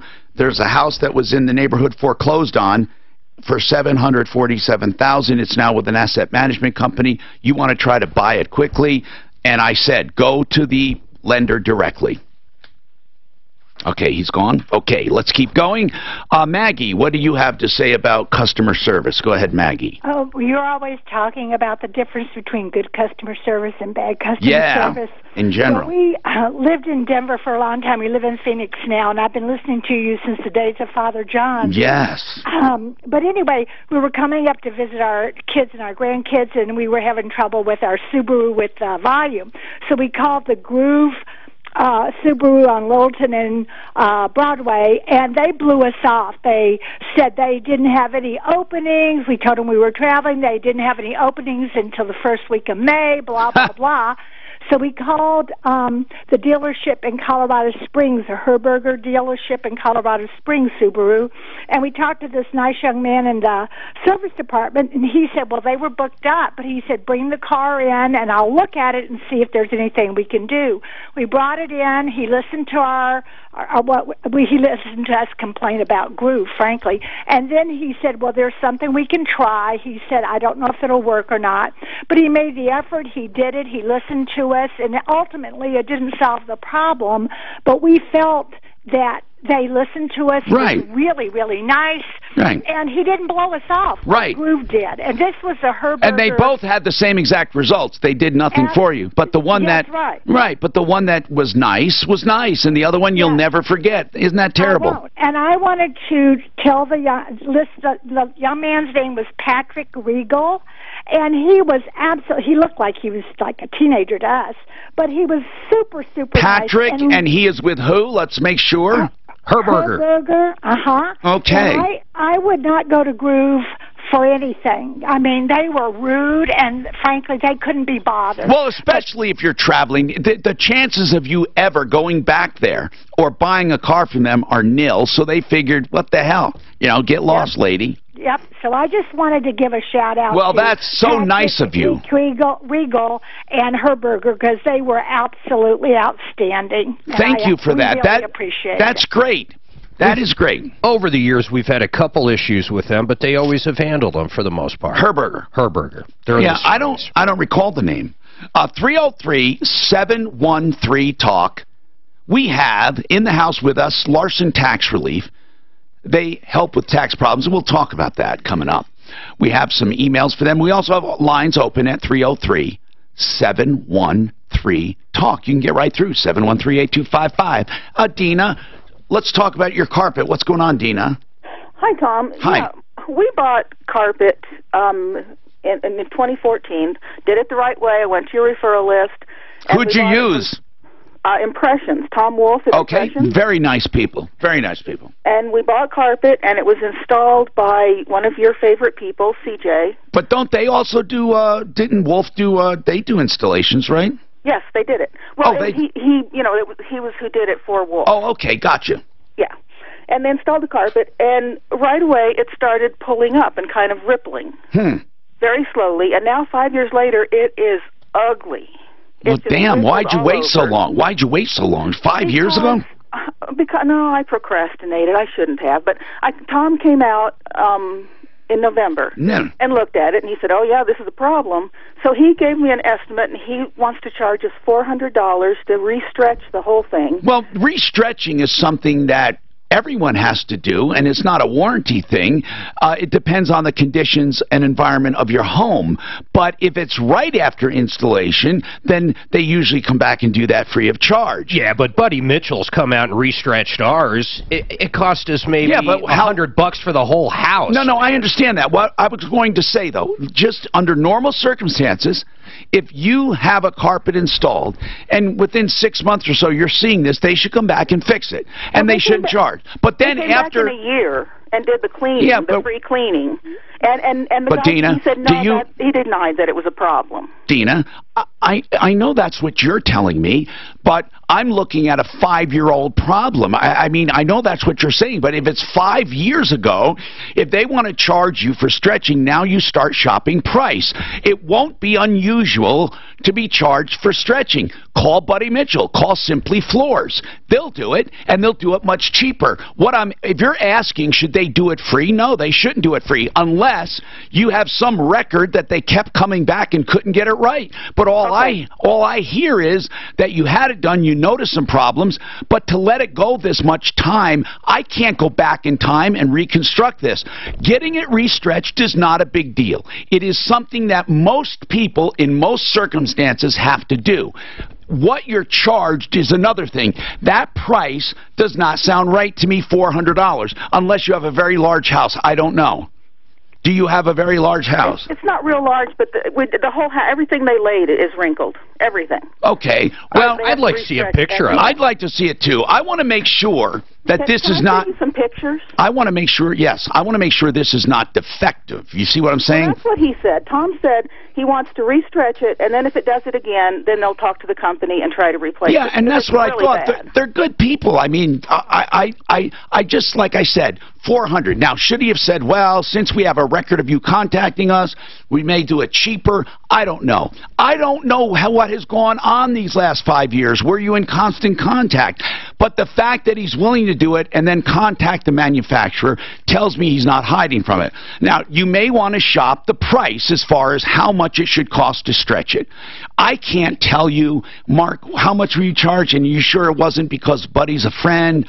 No, he sold me the carpet. I mean, we didn't. I mean, he sold it to me, and he came back out. It was 2 years later in our guest room, and he restretched it. But it was just the guest room.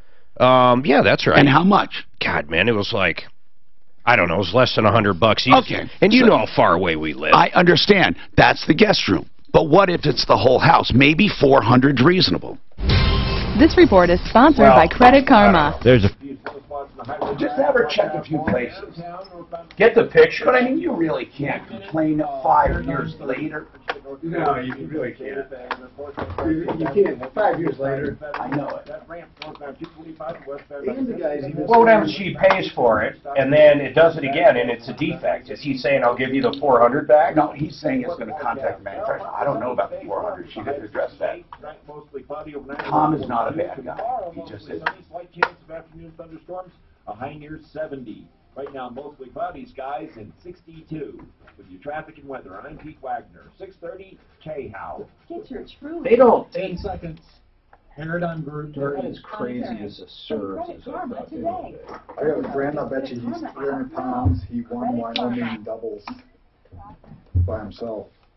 My bank, my loan, my way. Remember that. First comes the bank, then comes the loan, then comes your way. My bank, my loan, myway.com. It is a liquid loan. It is a line of credit, even as a first on your home. You can pay it up and down at will. You can get money out when you need it, put it back when you don't. And every dime you have in the bank at any time counts against your principal to lower your interest. Yes, it's a wonderful loan. My bank, my loan, myway.com, 720-931-6560, 720-931-6560. Is offered only by registered individuals through AE Wealth Management, LLC. Pop quiz. If you sell a home for $500,000, how much would a traditional... This would be...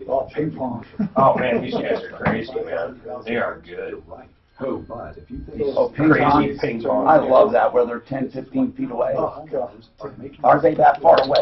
They get that far, yeah. Dedicated agents and a full service experience. Look how quick. Game-changing They're not. Look at that. Look how he got that back to him. See if you qualify by calling 8. They go like this, too. They're down here, and then it goes way over across the freaking room and hits the corner. I mean, it's amazing. It's like... They can put spin on it, too, man. My God, it's like we couldn't even touch that ball. Do you understand that? Oh, I could. Oh, bullshit. That is... This guy in turquoise is killing him. My reflexes are that of a cat.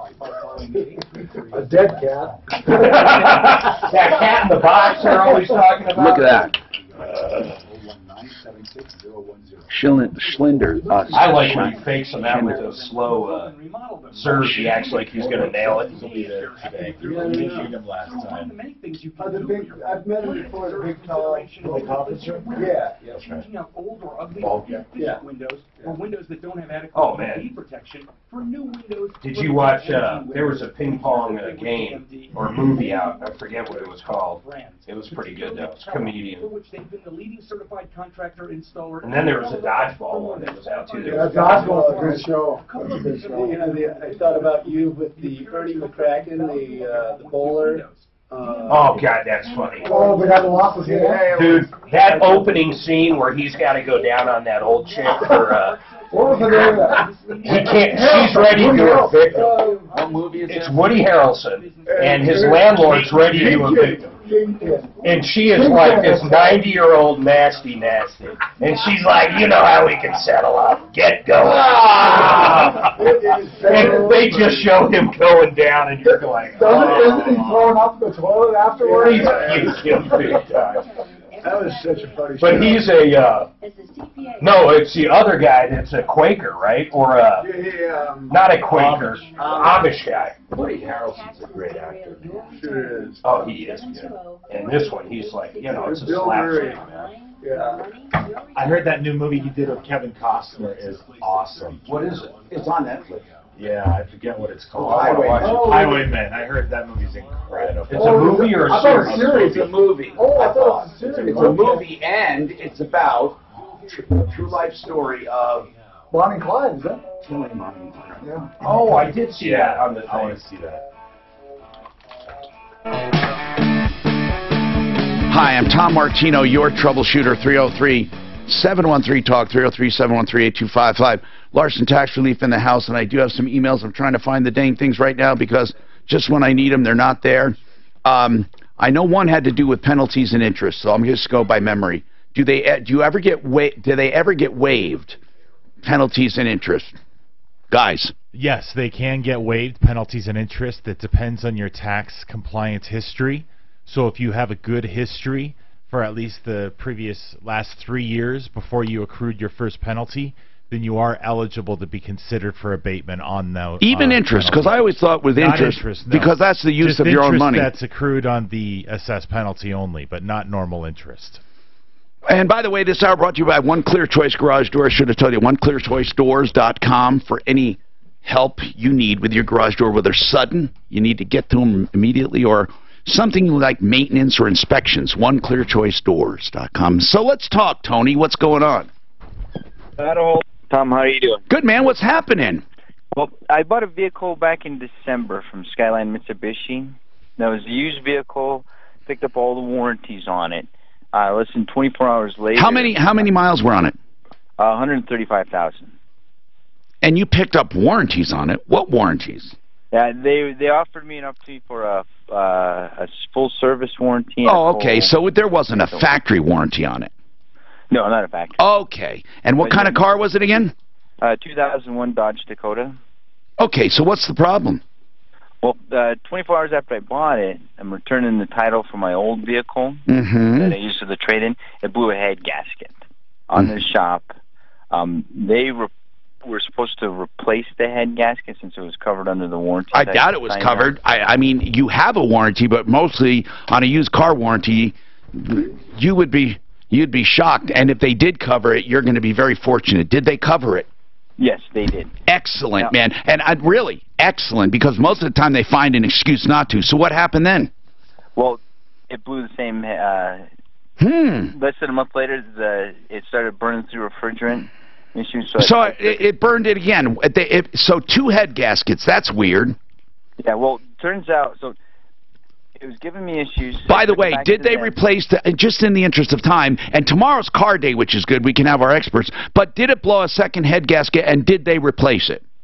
No, they're not. It did blow, it actually threw a rod on the gasket they replaced, and they didn't replace the other head gasket, so now it's at a shop right now. With okay, so hold on. Rod. Did it blow a head gasket first, and then a rod? Yeah, it blew the head gasket on the same side they repaired. Yeah. Through a rod, and then it... And did it throw the head gasket first, and then the rod, or were they simultaneous? I believe they were simultaneous. And what did they say? We're not going to fix it? Well, they haven't fixed it. They didn't offer to prioritize it. But I know, but did they say we're not going to fix it? Did they say it was covered, Tony? You know, right now they haven't gotten back to me. Where is the car right now? It's with the licensed mechanic. I understand, but why, if they fixed it the first time, wouldn't you take it back to them the second time? I did take it back to them, and they said they would get to it when they wanted to, but that wasn't going to be a priority. Okay, but Tony, this is really important, man, and I know what you're saying. You're going to talk to me and try to make the case that you had to take it somewhere else to get fixed because they weren't going to do it. But if they did not refuse you and you went somewhere else, you're screwed. If they did not flat out refuse you. Now, they may have said it's not going to be a priority, or that might have been your interpretation. That's what I need to know. Did they say this is not covered under warranty? No, they didn't say that. Did they say it is covered under warranty? Yes, they did say that. Okay. Then you couldn't wait, and you took it somewhere else. Is that right? Right. Did they do the work yet? No, they haven't. Good. Good. This is a good way. This is a good place that you called. Now, how much is it going to cost to get fixed? $2,500. Okay. If they've acknowledged it's under warranty, you're in good shape. Now, if they won't get to it and it's an unreasonable amount of time, then you're going to make the argument, well, then you have to pay at least to get it fixed, or what you would pay to get it fixed, or something. What makes you think it will take a long time to get it fixed by Skyline? In fact, I'm shocked they said it was under warranty the second time. I mean, so far I'm not hearing a lot of bad stuff. So what makes you think it's going to take a long time? You know, the runaround I got when I spoke with the service manager. All right, what we're going to do is let's cut through the red tape. Let's get you on tomorrow and call the service manager directly. Let's just confront him with it. Hey, let's talk about contacting our experts. I do have the email, by the way, that I didn't have before. What are the consequences for not filing when you probably don't owe? What will they do to you? And they come to they probably don't need you, do they? Can they just do their back taxes? What's the deal on that one? Jack Larson. Well, if they don't owe any money, there won't be a penalty assessed. There's not even a failure to file? Depends on how much money they made and if they have a filing requirement.